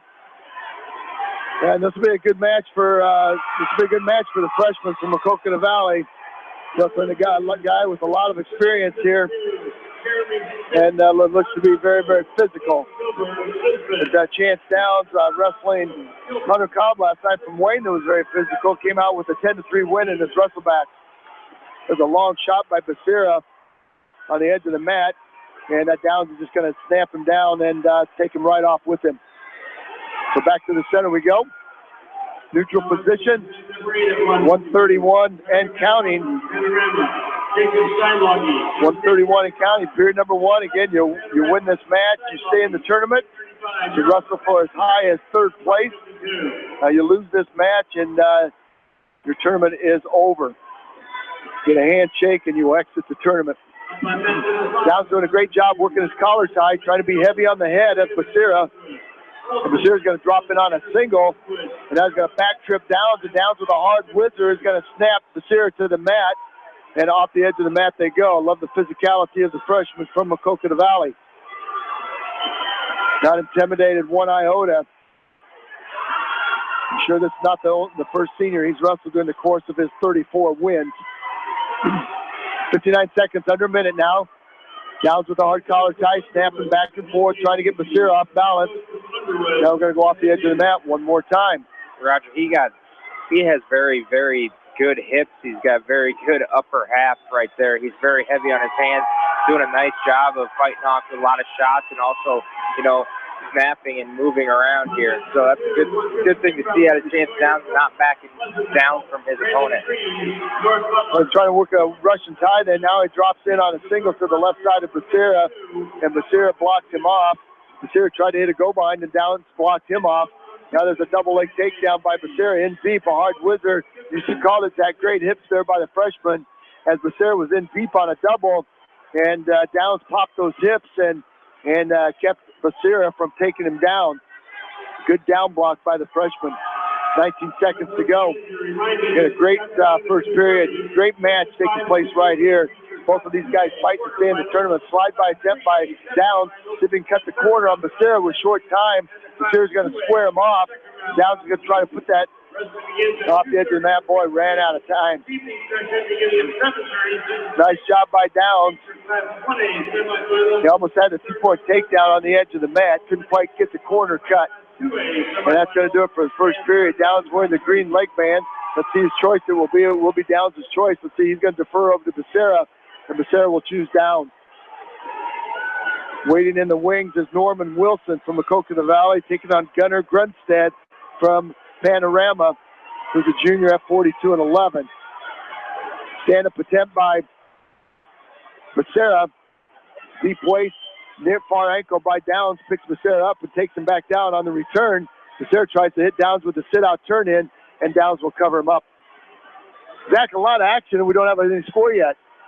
Now these guys are getting after it. They know what's on the line right here, and that's a state medal, and continue to work on the backside of this bracket. So it's nice to see these guys are working really, really hard against each other right now.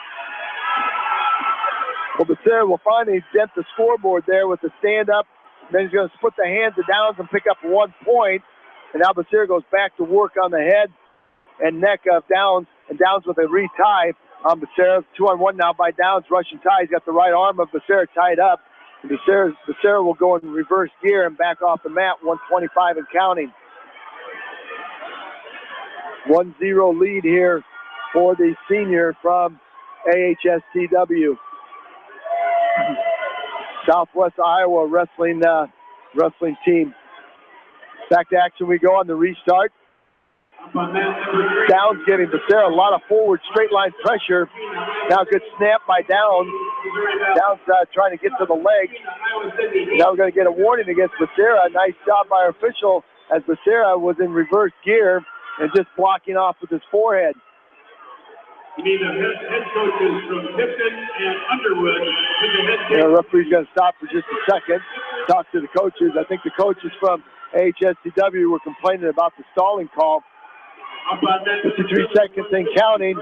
Downs with the short arm drag, tried to get the corner cut on Becerra. Becerra's going to square him off. Becerra's going to try to drop in on a low single. Misses its mark. Back to his feet he goes. 41 seconds and counting. Downs with the collar tie on Becerra. Downs now with a hard snap, and he almost pulls Becerra into his legs and off the edge of the mat for another restart. A lot of wrestling on the yellow line there. The all-green mat with the yellow circle and the yellow boundary line. These guys are working and wrestling right on the edge.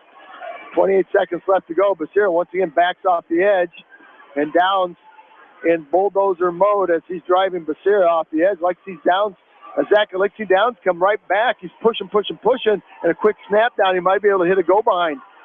Yeah, you know, the other coaches are sitting there talking about that stall call, but once again, Downs is doing a nice job of great motion and creating heavy in the hands right there. You see his great slide by right there for a 2-point takedown. So that's a very nice job by Downs, picking up 2 points at the end of the period right there with only 2 seconds left.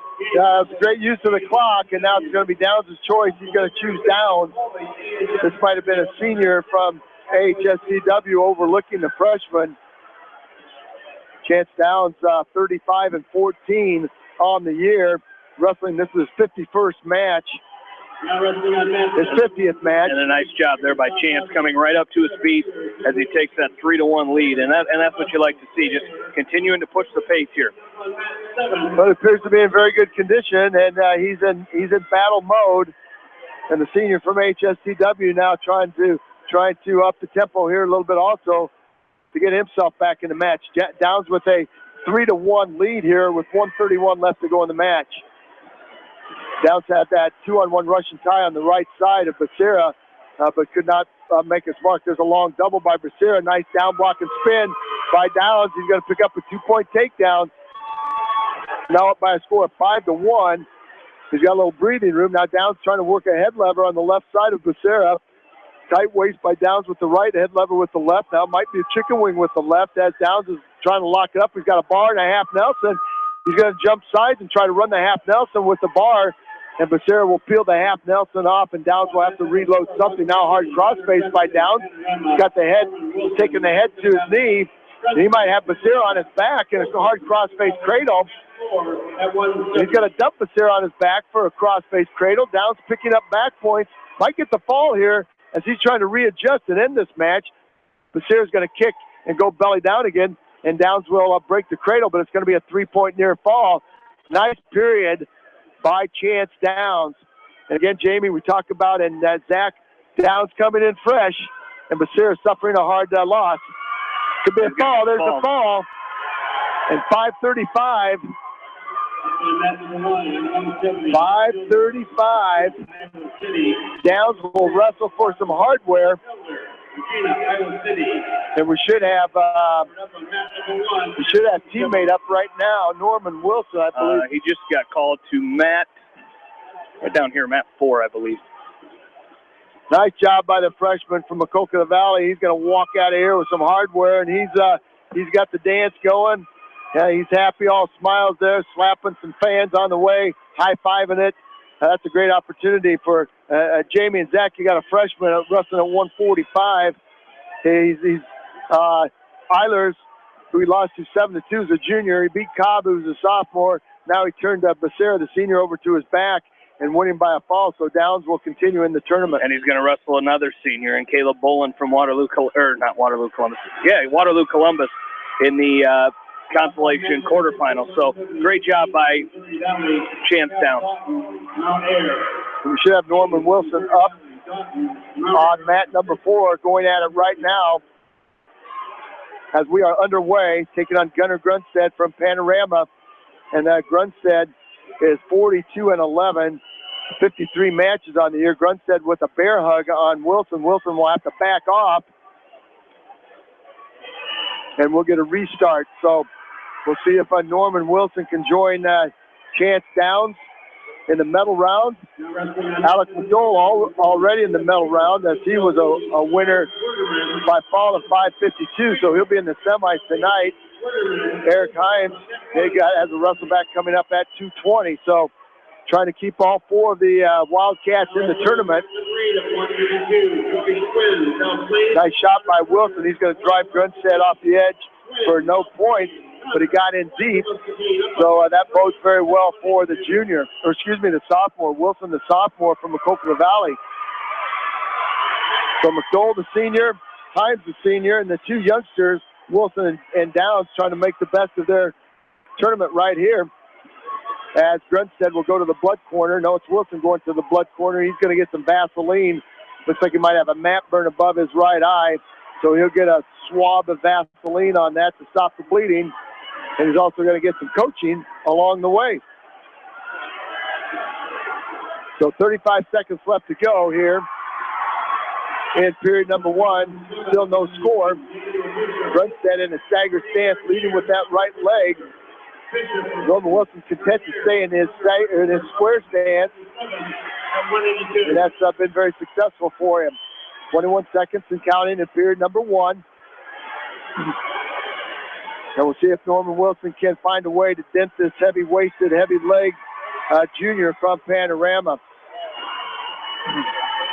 There's a hard block, a hard collar tie by Grunstead, a retie by Wilson. Grunstead tries to take a shot. Wilson's going to block him off as the period extends. As the period ends, Grunstead's choice is going to defer, and it's going to be Wilson's choice. And I believe he's going to choose down. Trying to pick up a 1-point escape or a 2-point reversal. And Grunstead will ride the left side, and a hard chop with a tight waist is Grunstead. Now trying to roll out the left arm with an inside wrist. Wilson trying to come with a switch, a long switch, and a tight waist, a hard tight waist by Grunstead is going to pull the hips of Wilson back into him. Now a half Nelson by Grunstead on the right, inside wrist on the left. He's going to go jump back over as Wilson peeled the half Nelson off. 1:34 and counting, second period. Still no score as Grunstead has Norman Wilson belly down in the center of the mat. Now a half Nelson by Grunstead. Once again, Wilson will have to reach up and peel it off. Inside wrist now by Grunstead on the left side. Half Nelson on the right. Wilson will pull the half Nelson off one more time again. So Grunstead working the pinning combination, but no points to show for it. Give credit to the great defense by Wilson. Now Wilson, a sit out, turn in, stand up, good chain wrestling. Grunstead will pull him back down with a tight waist, and Wilson will have to start all over from his base. Trying to build a base is Norman Wilson. Wilson is third match of the tournament. He's 1-1. He lost by fall to Ted Kruger from Sidley O'Shaden. And then hard-fought 3-1 win over Adam Grote from OABCIG yesterday in this wrestleback. We'll get a stalemate with 39 seconds left to go as Grunstead was trying to dig an inside wrist, and Wilson was covering that wrist up. Long switch by Wilson again on the whistle. Leaves his left arm behind, and Grunstead will tight waist and chop. And once again, he's got Wilson belly down in the center of the mat with 29 seconds left to go. I get stalling against Wilson as he is belly down, and Grunstead working a chicken wing on the right side, inside wrist on the left. Now Wilson back up to his base. Nice job. Hard chop again by Grunstead. I'm impressed with the strength of Grunstead, Zach. Yeah, he's very strong. A lot of motion forward, a lot of pressure forward, breaking him down, and wrist. As he just got called for stalling right there, laying on that belly just like you called. So Wilson's got to continue to move. Well, 8 seconds left to go. Wilson chose down to start the second period, and Grunstead with a hard two-minute ride on the sophomore from Maquoketa Valley. It'll be Grunstead's choice to start the third. And Norman Wilson will have to ride him out or find a pinning combination to turn him over with. Wilson will ride the left side. There's our whistle. Hard, tight waist by Wilson. Momentarily had Grunstead broken down. Switch attempt by Grunstead. Nicely followed by Wilson. Now long switch again by Grunstead. He's going to try to cut the corner. This time he may have two as he steps over the right leg of Wilson and picks up a two-point reversal. And Grunstead with three switches in a row. He finally made the third one hit its mark, and he picked up the first points of this match, going up now 2-0. Now he's got an inside wrist on Norman Wilson on the left side, and he's trying to break Wilson down. Grunstead has been called for stalling, so for riding parallel, so Wilson's going to have to find something to get his hips back up. Talk about how important it is to free your hips, Zach, and Grunstead's done a great job of controlling the hips of Norman Wilson. Yeah, you got to do a good job of getting to your base and keeping your head off the mat. Right now, Wilson's head on the mat is, basically his opponent right there is doing a nice job of that forward pressure, so it's very hard to pick that head up, and so once again, crawl forward, try to get to your base, and then work from there. Grunstead now with the chicken wing on the left, inside wrist on the right. He's going to take a peek at the outside edge of the mat. I think the referee's going to let him wrestle there as he runs that chicken wing. Now Grunstead has Wilson on his back, and he's going to pick up the near fall. Reverse half Nelson by Grunstead. Might be a fall. There's the fall in 5:30. Norman Wilson will lose by fall in 5 minutes and 30 seconds to a very physical junior from Panorama, Gunnar Grunstead, who now goes to 43-11 on the year. Norman Wilson a little bit dejected after that. That was a hard-fought match, and I think it was the bottom line there, Zach, was the strength of Grunstead. Yeah, very, very, very strong right there. Like I said, he did a nice job of chopping arms and keeping that forward pressure the entire match. Kept working and getting wings and eventually got it and put Wilson to his back and getting the fall. So coming up here in to round out this round, we're going to have Eric Himes from Maquoketa Valley. He'll be taking on Colton Francis of West Hancock in the second round consolation. And then on the backside, at heavyweight, we will have Payne DeLarme from Cascade, the junior, as he will take on Cody Crawford of Waco. So we'll have that for you in just a little bit as you're listening to the 2017 State Wrestling Championships on Eastern Iowa Sports Station, Mix 94.7 KMCH. The staff at Bowen Camp Murdoch Funeral Home and Cremation Services in Manchester and Clifton Murdoch Funeral Home in Earlville are proud to support all area athletes and coaching staff in tournament action. Wishing you continued success from Bowen Camp Murdoch Funeral Home in Manchester and Clifton Murdoch Funeral Home in Earlville. American Trust and Savings Bank wishes all area athletes and coaching staff continued success. American Trust and Savings Bank with locations in Dyersville, Farley, Dubuque, and Des Moines. Simply better banking. Check them out at americantrust.com. Member FDIC, equal housing lender. Looking for a place to gather with family and friends? Your look is over. Gather your family and friends and head to the Hillside Sports Bar and Grill. Join them for some great food and sports before, during, or after the games. Best of luck from everyone at the Hillside Sports Bar and Grill.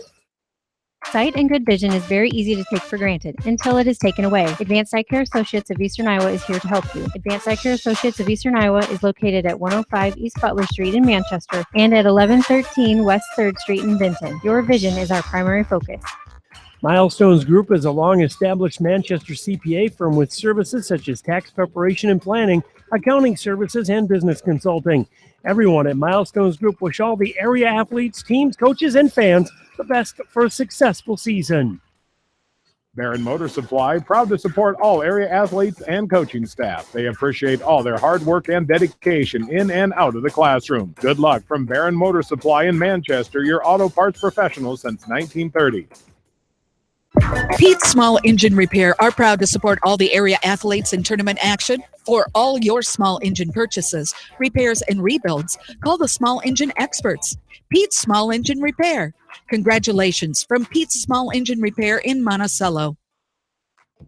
Delhi Lumber has products for every home and every budget. Delhi Lumber carries Midland doors, which are one of the best values around. You can see Midland doors today or call Delhi Lumber at 563-922-2404 for more information. Your Midland overhead door dealer, Delhi Lumber. Big town quality with small town service. For all your new construction or remodeling projects, Ray Brothers Construction is the custom building company for you. From custom designs to new starts, call the specialist, Ray Brothers Construction. Best of luck to all the area athletes from Ray Brothers Construction in Manchester. Jay's Auto Supercenter on the Greater East End of Manchester has quality pre-owned vehicles, great financing options, and a full-service department, body shop, and detail department. See their full line of vehicles online at jsautosales.net. At Jay's Auto, customer satisfaction is their #1 priority.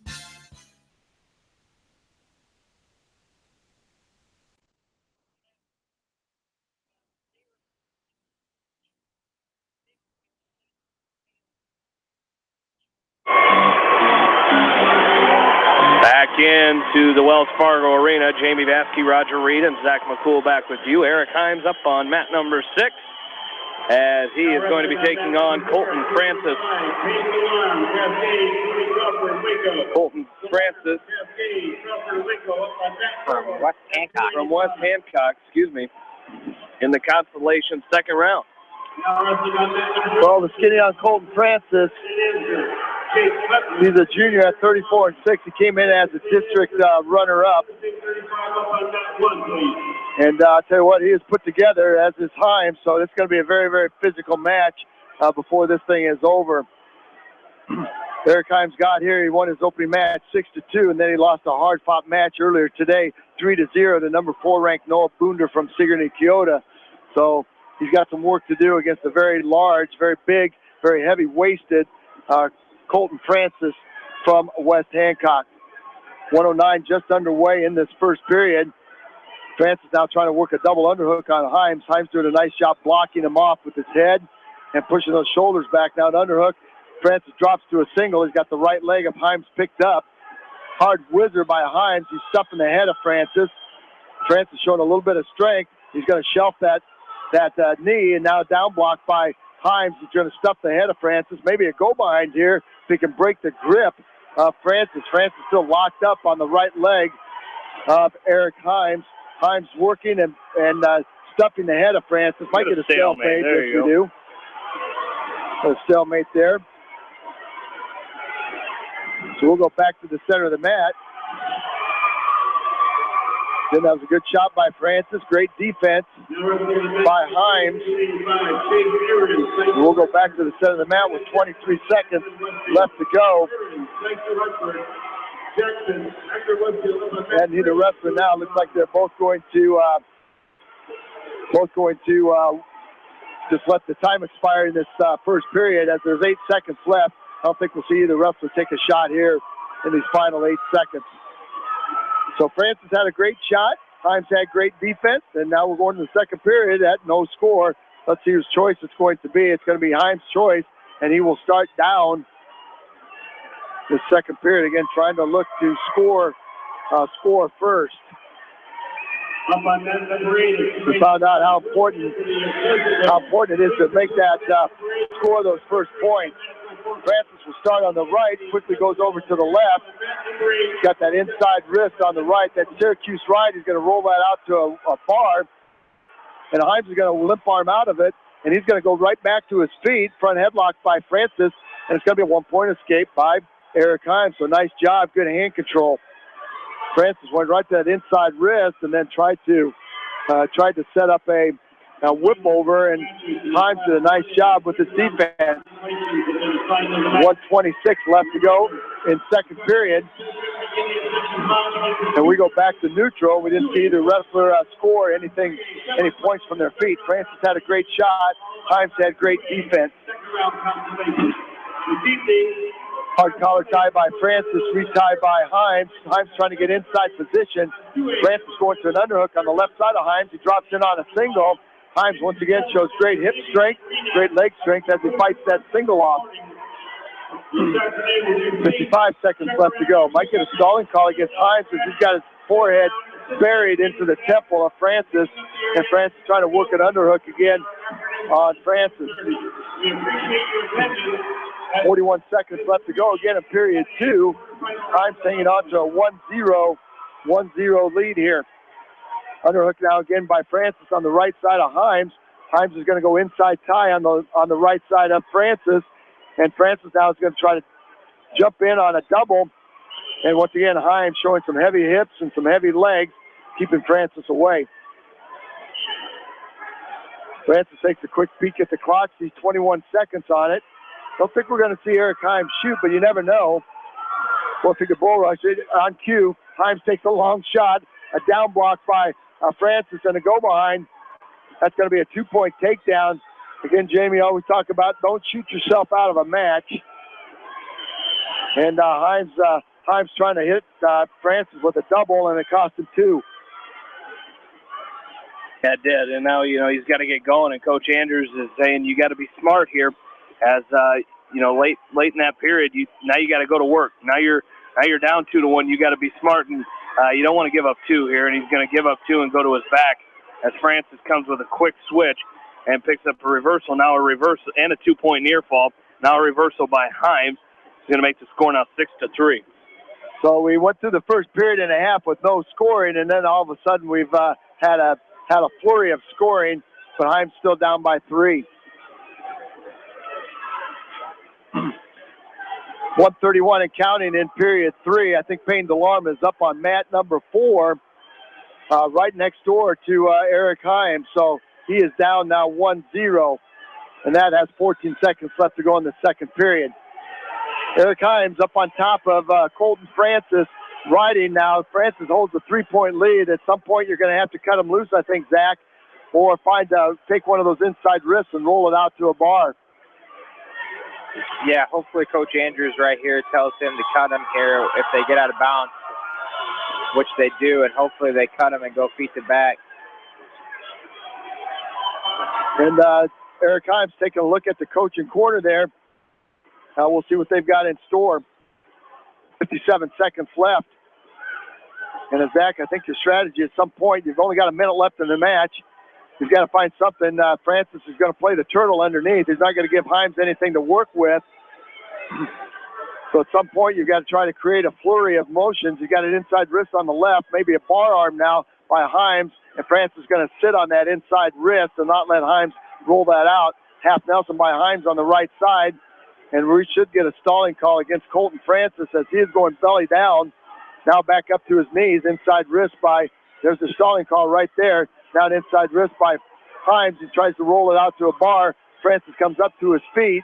Francis might have a 2-point reversal here. And I think he's just going to sit there and let time expire as he had the left knee of Eric Himes. And he just let it go and let Himes cover, jump back on top of him. 8 seconds left to go. Now a half Nelson by Himes, trying to run a half Nelson. He's only got 3 seconds. Now he pops over the other side, and that's going to do it. That match is going to be over as Eric Himes will be bounced from the tournament with a hard-fought 6-3 loss. And his campaign at the 2017 tournament will come to an abrupt halt as his career at Maquoketa Valley will come to an abrupt halt. But on the year, he was 40-13, and that's a good season in anybody's book. It really is, and he's not how he wanted to finish down here, but you know what? He was a two-time state qualifier for Maquoketa Valley, and just had a really good career for the Wildcats. So nothing for him to hang his head low about. Over on mat number 4, it's now 3-2 in favor of Payne. Excuse me, not Payne Delarme. He's trailing 3-2. Is Payne Delarme, as Delarme is taking on Cody Crawford of Waco. Well, you would think at some point there would have been a stalling call. I guess there was no takedown attempt there that started in neutral. 22 seconds left to go in this match. Delarme's got to pull the trigger here. The short, squatty heavyweight is Crawford. There's Delarme, tries to drop in now. A reshot by Crawford. 10 seconds left to go. If Delarme can break the grip of Crawford hanging on for dear life on the right ankle of Delarme, and Crawford's going to cover up the hips of Delarme for a 2-point takedown. And as time expires, I tell you what, an opportunity there, Zach. And Payne Delarme missed it as Crawford, a steel-tight grip on the ankle prevented Delarme from hitting the go-behind. Yeah, that was a tough match right there. He did a nice job of working throughout that entire match, and unfortunately he came up a bit short. That ended his state tournament run. So a fine junior campaign for Payne Delarme, a state qualifier. He'll finish the season at 26-13, and he will be back for his senior campaign. That's the only good thing about it, Jamie, is that Payne Delarme will be back. Absolutely. Well, that's going to conclude our first session here today, as going right up till a little bit before it was supposed to. This session was supposed to get done at 1 o'clock. It's quarter till, and going almost right up into it, as we're going to quickly recap what we had here in this morning's session. We start at 113 pounds. Jacob Close from Western Dubuque with a 14-8 win over James Edwards of Johnston. Close will now wrestle in the consolation quarterfinals, as he will take on Jakey Penrith of Cedar Falls. 120 pounds, been asked to keep track of Joe Pins from Dubuque Hempstead. He lost his quarterfinal round match against Noah Hughes Riley of West Des Moines Valley. He then came back and had a 19-3 technical fall over Tanner Higgins of Lewis Central. He will now take on Alex Aguirre from Iowa City West in the consolation quarterfinals. 126 pounds. It was a tough day for Nathan Betts of Western Dubuque. He lost in the quarterfinals against Zach Price, 20-5, a technical fall. He then went to the backside and lost a very close 12-9 decision against Shadrick Zarweave of Des Moines North. And so Nathan Betts' career at Western Dubuque came to an end today. At 132 pounds, Braden Burt with a very impressive 4-2 win over Lance Runyon of Indianola. As tonight in the semifinals, Burt will take on Trenton Wintermark of Cedar Rapids Prairie. At 170 pounds, it was Devin Ludwig of Western Dubuque losing against Tavian Rashid of Cedar Rapids Jefferson by fall, 5 minutes and 51 seconds. So the Western Dubuque Sophomores Tournament came to an end today in Devin Ludwig of Western Dubuque. At 182 pounds, Max Lyon had a 23-second fall over Keaton Dorneth from Fort Dodge. Fort Dodge in the quarterfinal round, 23 seconds. As tonight in the semifinals, he will now take on Spencer Sherwood of Burlington. And Roger, this will be the third straight semifinal for Max Lyon from Western Dubuque. Very impressive for him. And at heavyweight, a second straight semifinal for Aaron Costello of Western Dubuque, as he won by fall in 5 minutes and 3 seconds over Tyler Clark of Clinton. Tonight, Costello will take on Callan Tomlin of Osceola. In Class 1A, Gannon Cook from East Buchanan losing his consolation second-round match to Easton Larson of Don Bosco. So Gannon Cook's career at East Buchanan came to an end today in the state tournament. At 113 pounds, Cale Happel of Lisbon was a 23-8 tech fall winner over Easton Larson of Don Bosco. Happel tonight will take on Nathan Phillips of Interstate 35 in the semifinals. 120 pounds, Brock Henderson of North Lynn was a 3-2 winner over Connor Lang of Missouri Valley. Tonight in the semifinals, Henderson making his second semifinal appearance in a row he will take on Blake Thompson of Underwood, a freshman at 42 and 10. At 126 pounds, brother Brady Henderson losing 6-2 in overtime against Donnie Schmidt of Wapsie Valley. He then went to the backside and was pinned by Anavin Munavong of Maple Valley, Anthony Odo. So Brady Henderson's season came to an end. At 145 pounds, Braden Nunemaker of East Buchanan will reach the semifinals as he had a fall in 346 over Ethan Elliott of Interstate 35. Tonight, he will take on Trent Johnson of Dike New Hartford, ranked number 1 in the state in Class 1A. And at 145, it was Chance Downs of Maquoketa Valley with a fall in 535 over Joel Becerra of AHSTW. As tonight in the consolation quarterfinals, Downs will take on Caleb Bullen of Columbus Catholic. At 170 pounds, Norman Wilson of Maquoketa Valley with a fall in 5 minutes and losing by fall, in 5 minutes and 30 seconds against Gunnar Grunstead of Panorama. So Norman Wilson's sophomore season comes to an end today. At 182, Alec McDowell will wrestle in the semifinals tonight as he'll take on Bryce Ovison from Wilton in the semifinals, as McDowell had a fall in 5:52 over Joey Schwinn of Belle Plaine. And at 220, Eric Himes saw his season come to an end today as he lost 3-0 in the quarterfinals to Noah Bonder of Sigourney Keota. On the backside, he lost 6-3 against Colton Francis of West Hancock. And at heavyweight, Brian Sadler of Jessup was a winner by injury default over Cameron Beminio of Belmont Clemmy. He will now take on Kyler Schott of North Lynn, who was a winner by fall in 2 minutes and 15 seconds over Montana Jackson of Akron Westfield. So we'll have a Schott-Sadler matchup in the semifinals. Payne Delarme of Cascade was pinned by Matt Nag of Sibley Chiden in the quarterfinals in 1 minute 35 seconds. Delarme then went to the backside and lost 5-2 against Cody Crawford of Waco. Coming up tonight, or this afternoon, I guess, starting at 2:30. It'll be the Class 2A quarterfinals, and then they will go right into the Class 3A semifinals and then come back, and consolation quarterfinals, and then they will come back with the Class 2A consolation second round, and then they will finish it up tonight starting at 7:30 with the Class 1A semifinals and third round consolations, and then Class 2A semifinals and third round consolations. It's been a busy day so far, guys, but we've seen a lot of guys in the semifinals. We have, and that's the whole name of the game, Jamie. You want to come down here and you want to wrestle your best at the right time in the well, and a lot of our area guys have. It's going to be a real fun and interesting evening as we see some 2A guys wrestle here in a little bit, and then we get that set up for the medal round, which will be tomorrow. So a lot of great action, a lot of emotion, a lot of excitement, a lot of disappointment, and that's state wrestling. Absolutely. Well, coming up, again, we're going to be back at 2:30, but don't forget, coming up later tonight, we're going to have